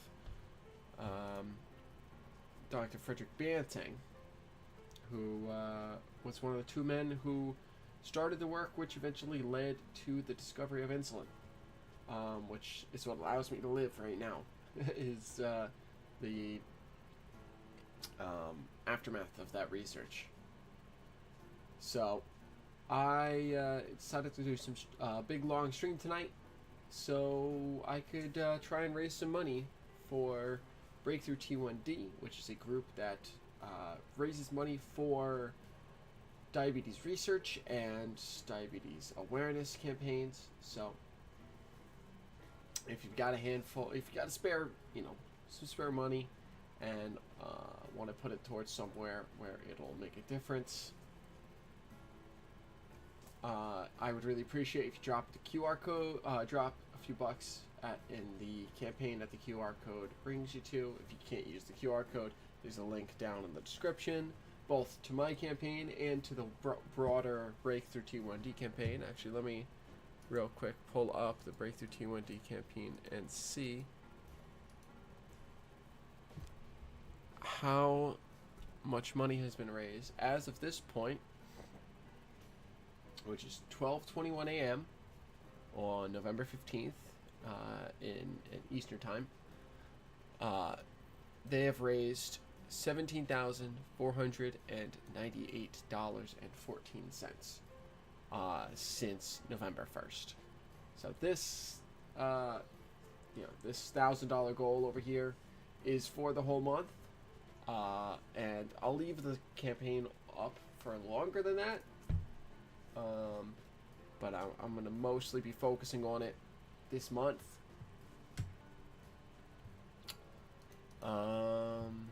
Yeah, so that's kind of the deal. That's why I'm streaming, is for this fundraiser. So if you have a handful of if you have some spare money and you want to put it towards something good, that's a good place to do it.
trying to find. I'm just trying to do something on the side real quick. How do I?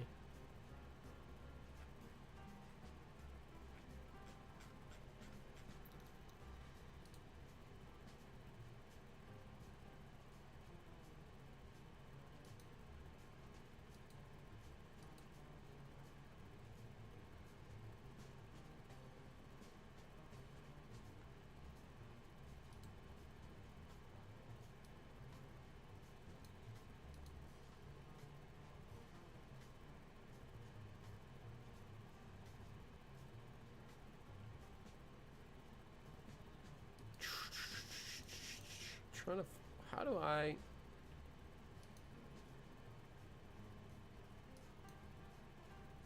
How do I do this? Why can't I figure out where to do this?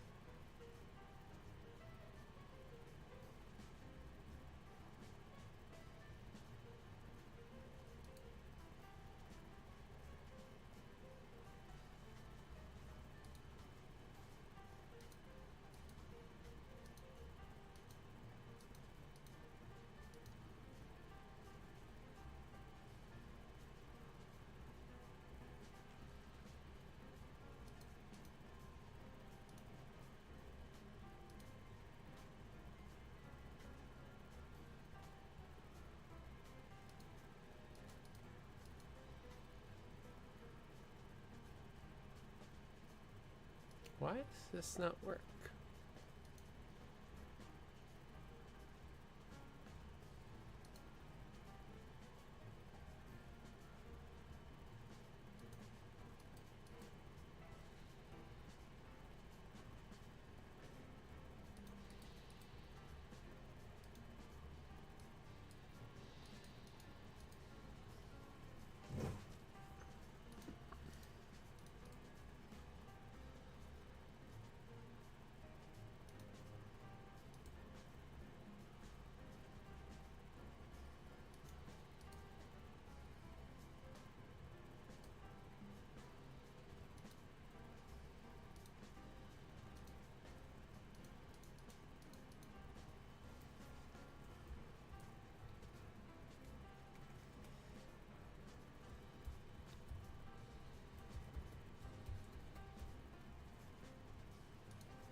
Thanks.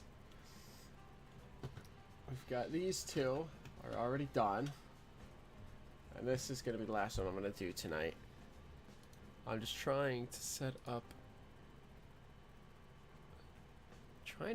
so that it shows up on the page. Alright, whatever. I'll set that up later.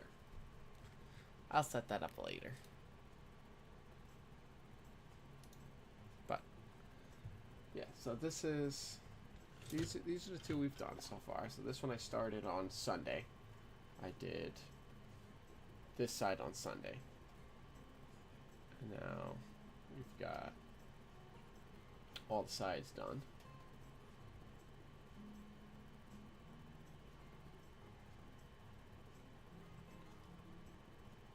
So this guy is good. We've got this one, which was based on, let me quickly swap this out to this guy.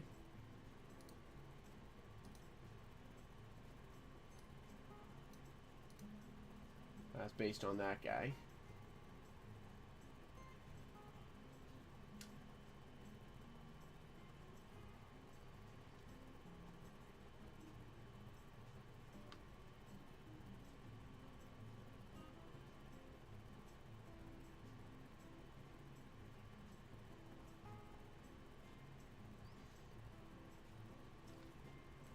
And now we're working on this guy. I was trying to get it so the stream shows up on the Tiltify page, but it's not. Couldn't figure it out. So it's something that I'll figure out tomorrow.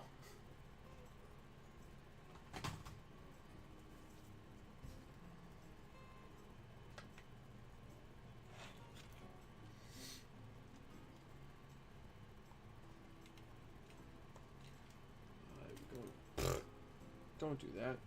Where did that go? That works, I guess. Why not?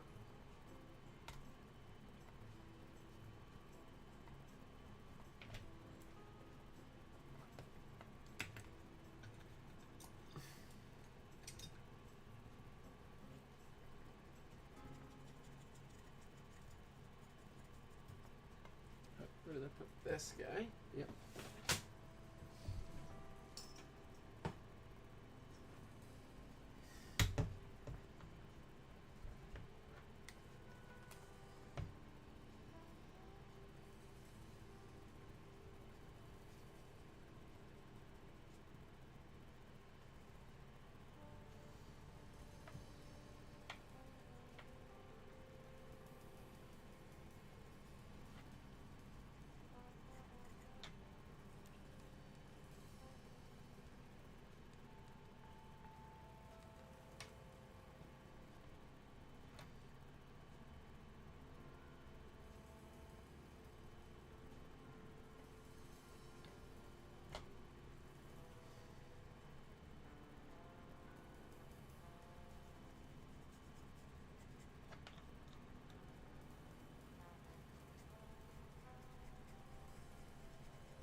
No, this one came like this.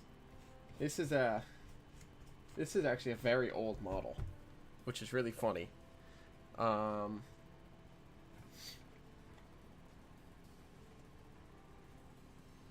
there's no date on this, but this is a model from probably the 1970s or 1980s. Probably the 1980s is when this model was built. So it's actually surprisingly accurate. The only things that weren't accurate were I took off the roof walk and filled in the holes, and then I painted the roof this silver to make it match these, you know, the prototype more. But I mean, it's pretty good for how old it is. And yeah, I really like the Vermont Railway logo. It's a good one.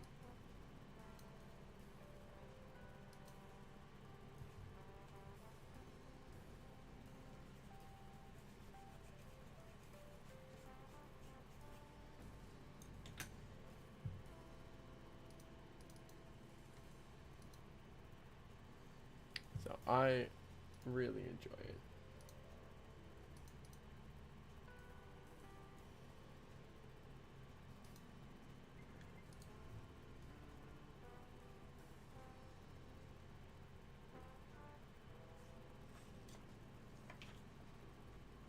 But now I gotta make it look just as dirty.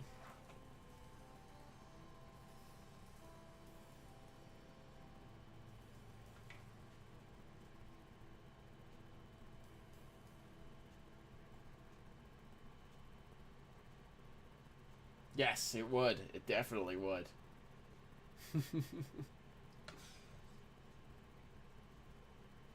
The next like big layout that I build, like this size or bigger, I want it to be autumn. Because I mean it's like perfect.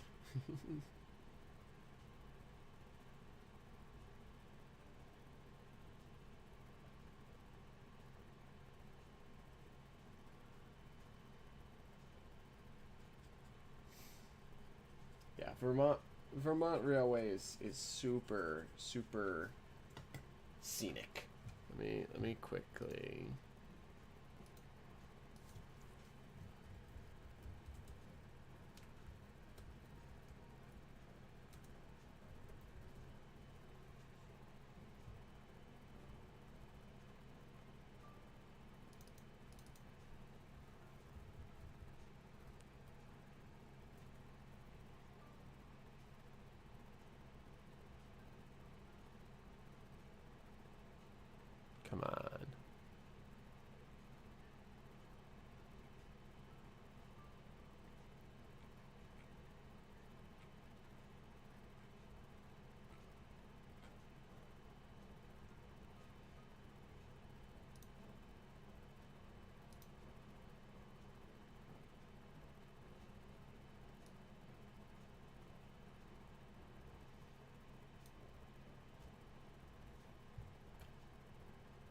me.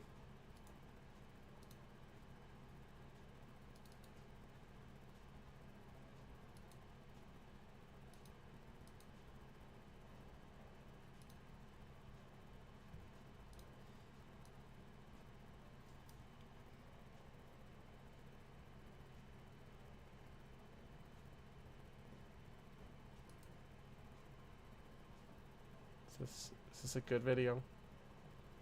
Oh, this is a better video, I think. Oh, go away, Old Spice. There we go. Trying to find.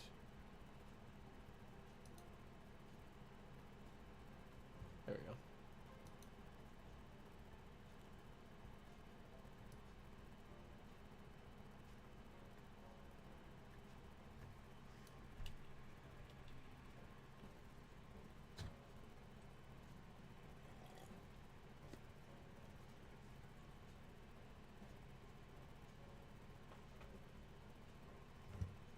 Is it playing? Yes, it is. Okay, good. Where's the train? There it is.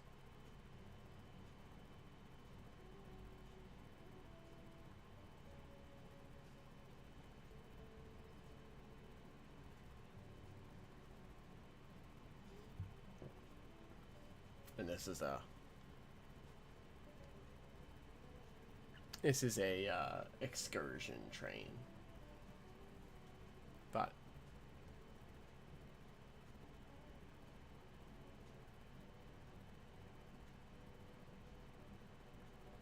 Vermont Race is cool.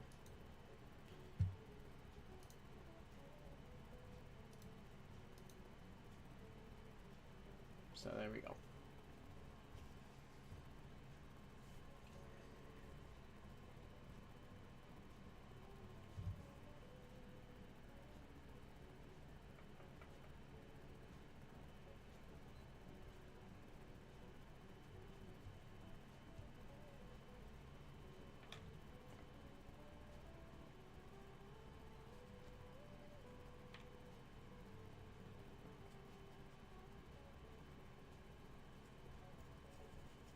Anyways, back to this.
Okay. Where did that go?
Okay,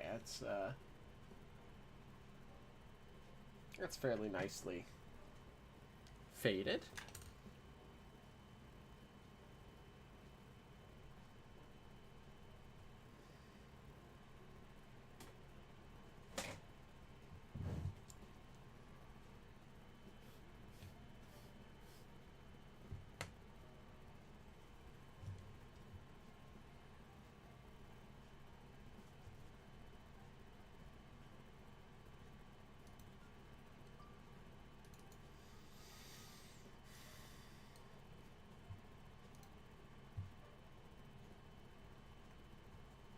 Okay, back to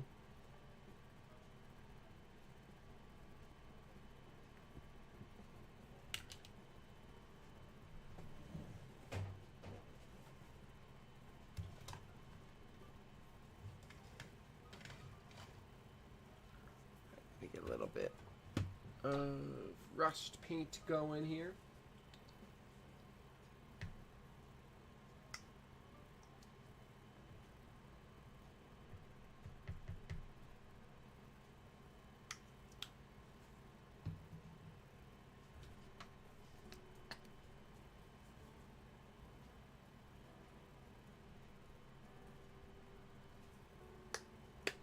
There we go.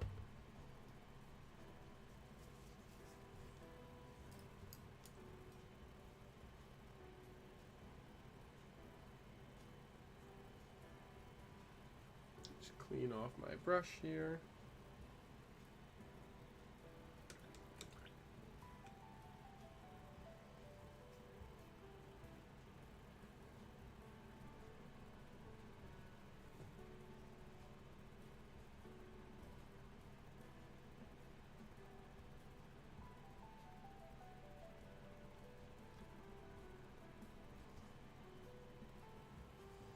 Okay.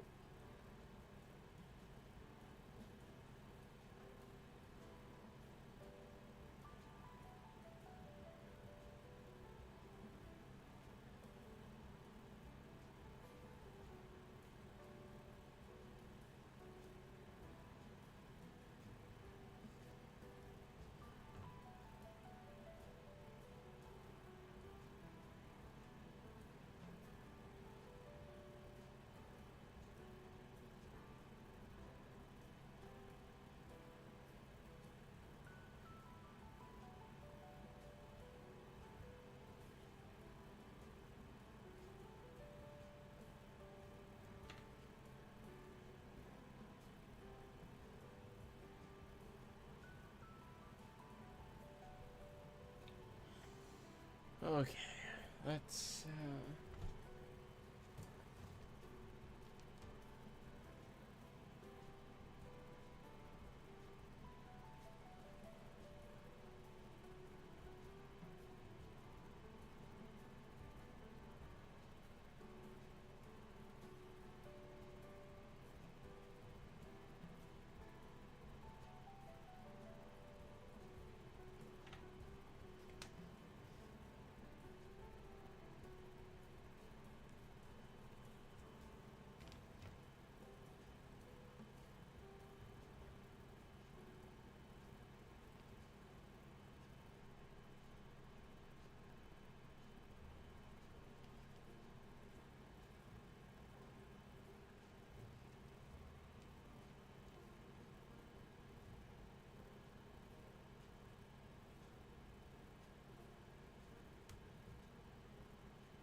okay.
go.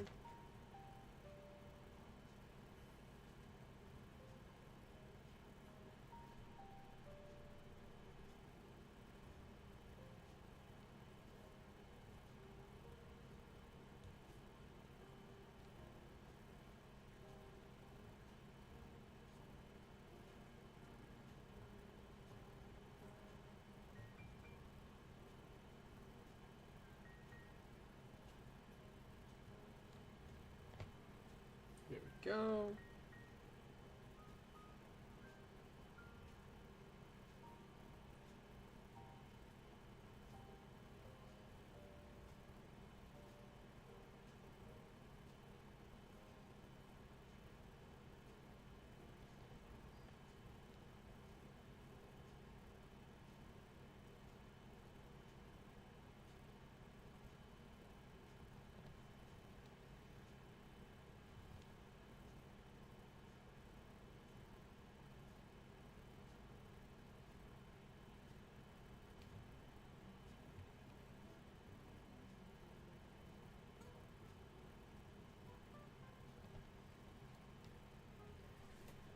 There we go.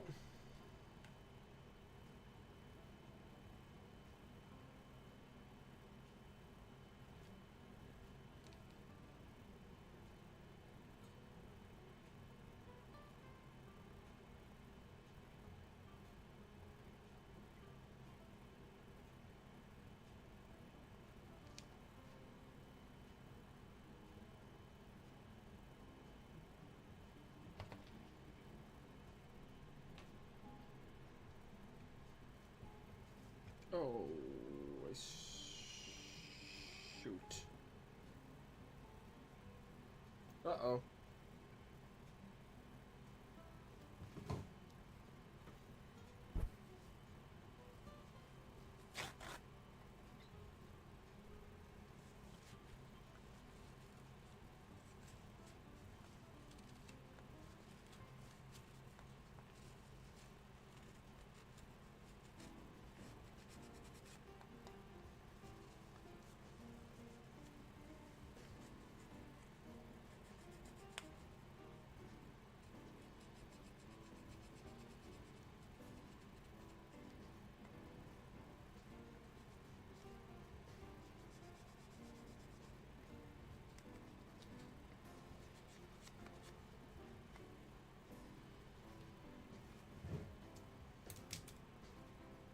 Okay, where did there it is.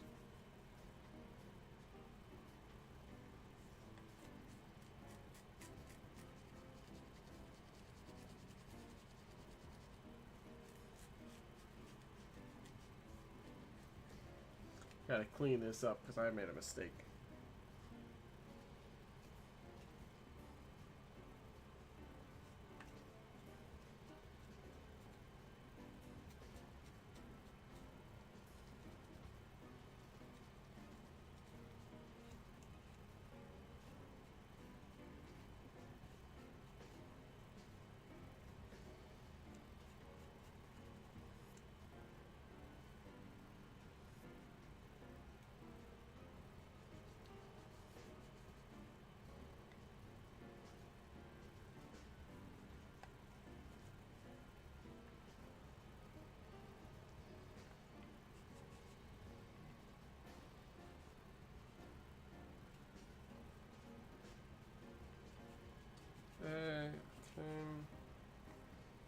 Much cleaner. Okay. I made this mistake where I put the freaking car on top of the paint like a dom.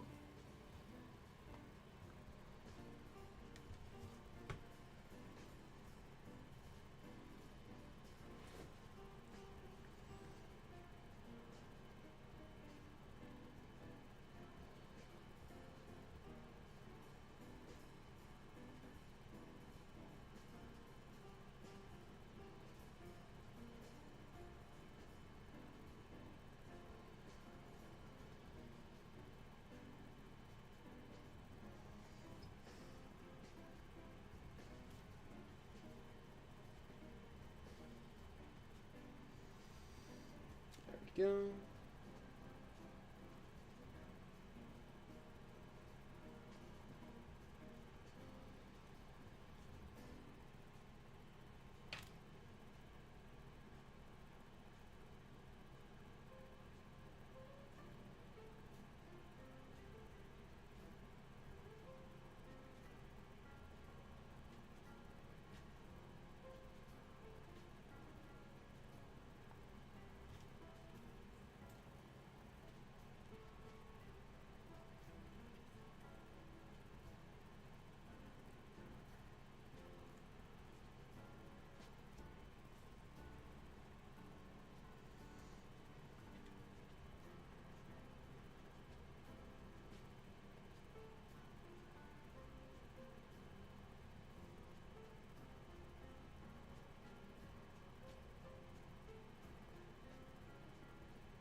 go.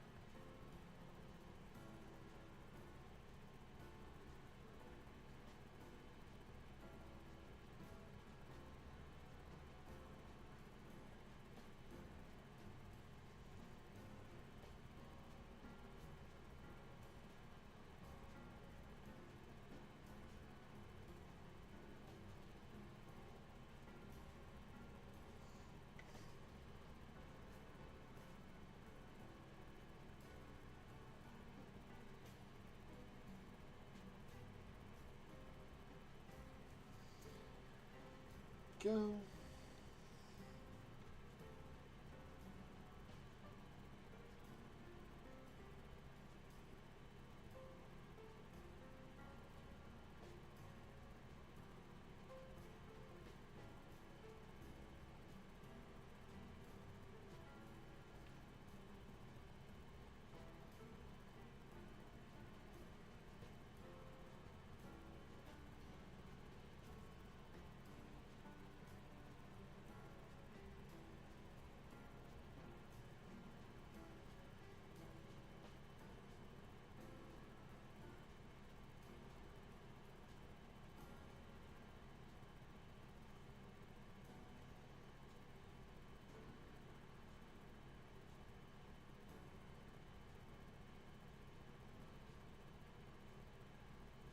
There we go.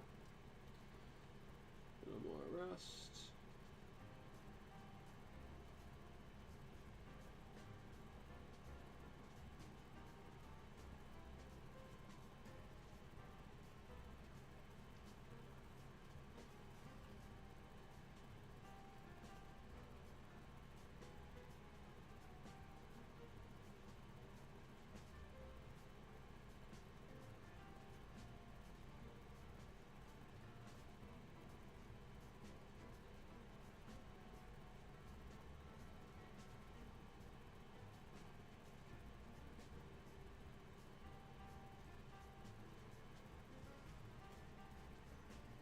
That's looking good.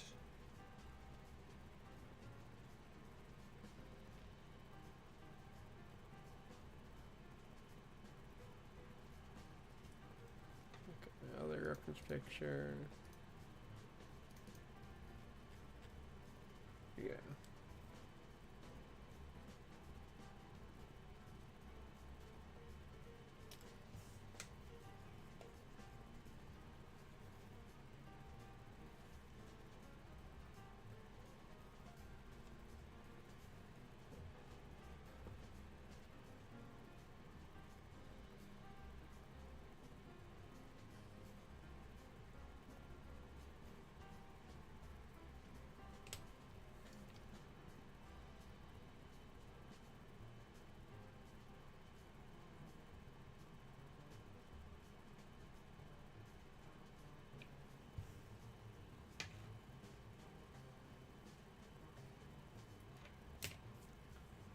Go.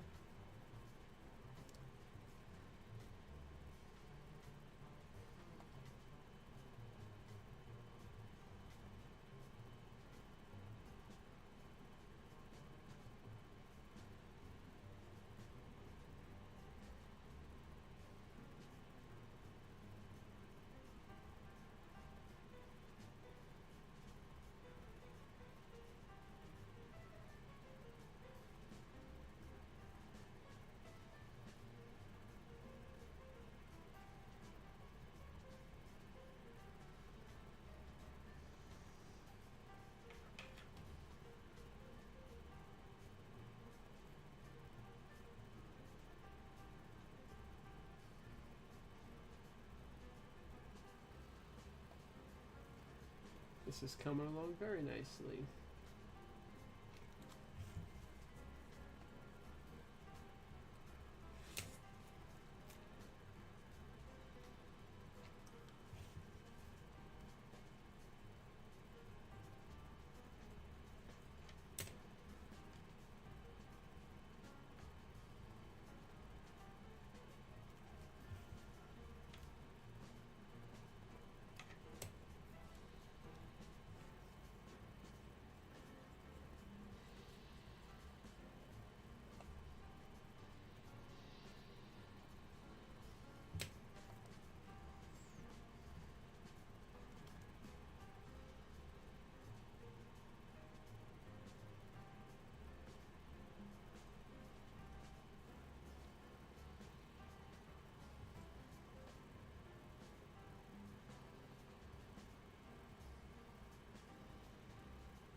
Okay, going good.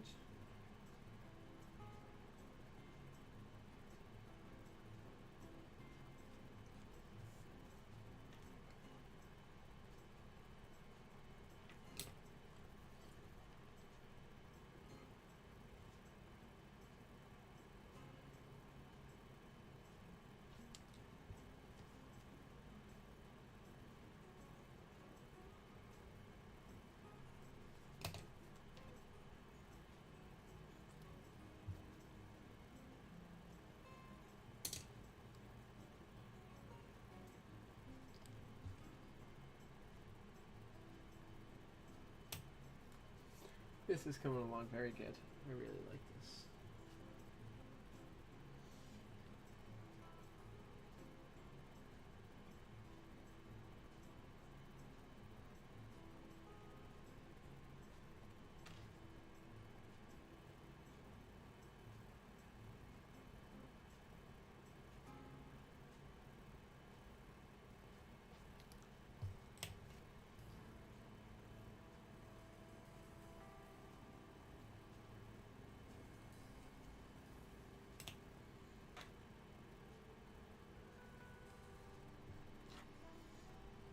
Go. I'll have to decide if I'm going to finish this tonight or tomorrow.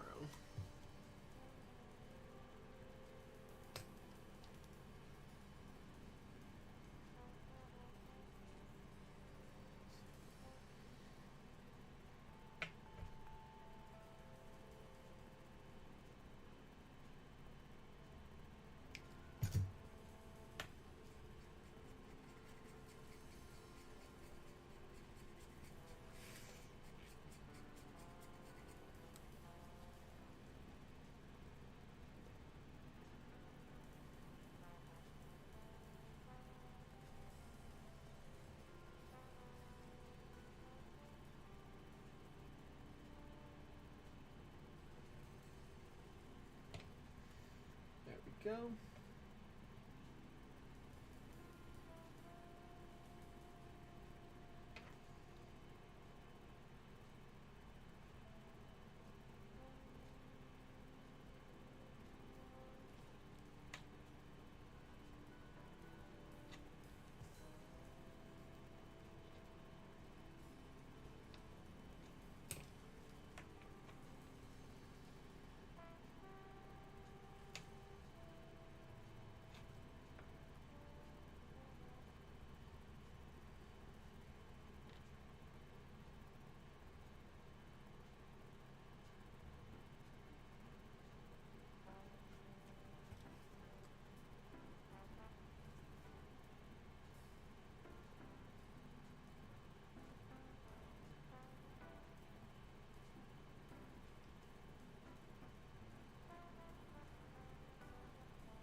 Go.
boy, 1 in the morning. I think I might call it there.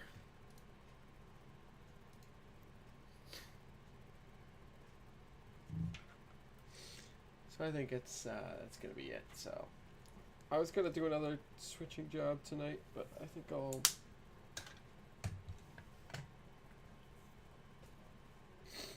Oh.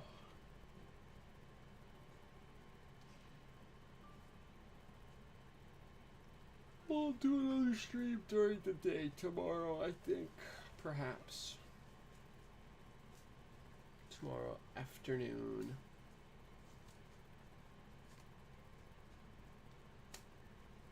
And when I do, I'll have a lot less hair. But yeah, so I'm gonna call it here for the night.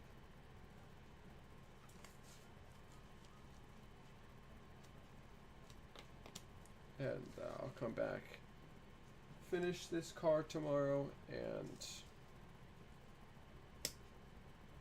what's it called? Run another switch job. Oof. And that's my plan. So thanks so much for tuning in tonight, everyone. One more time. If you got some spare money and you're willing to part with it, that's a really good place to put it. It's gonna go to a great cause, and I would really appreciate it if you helped out the campaign. So thanks so much for watching tonight, y'all. I hope you all have an excellent night, and yeah, I'll see you tomorrow. Have a good one, y'all.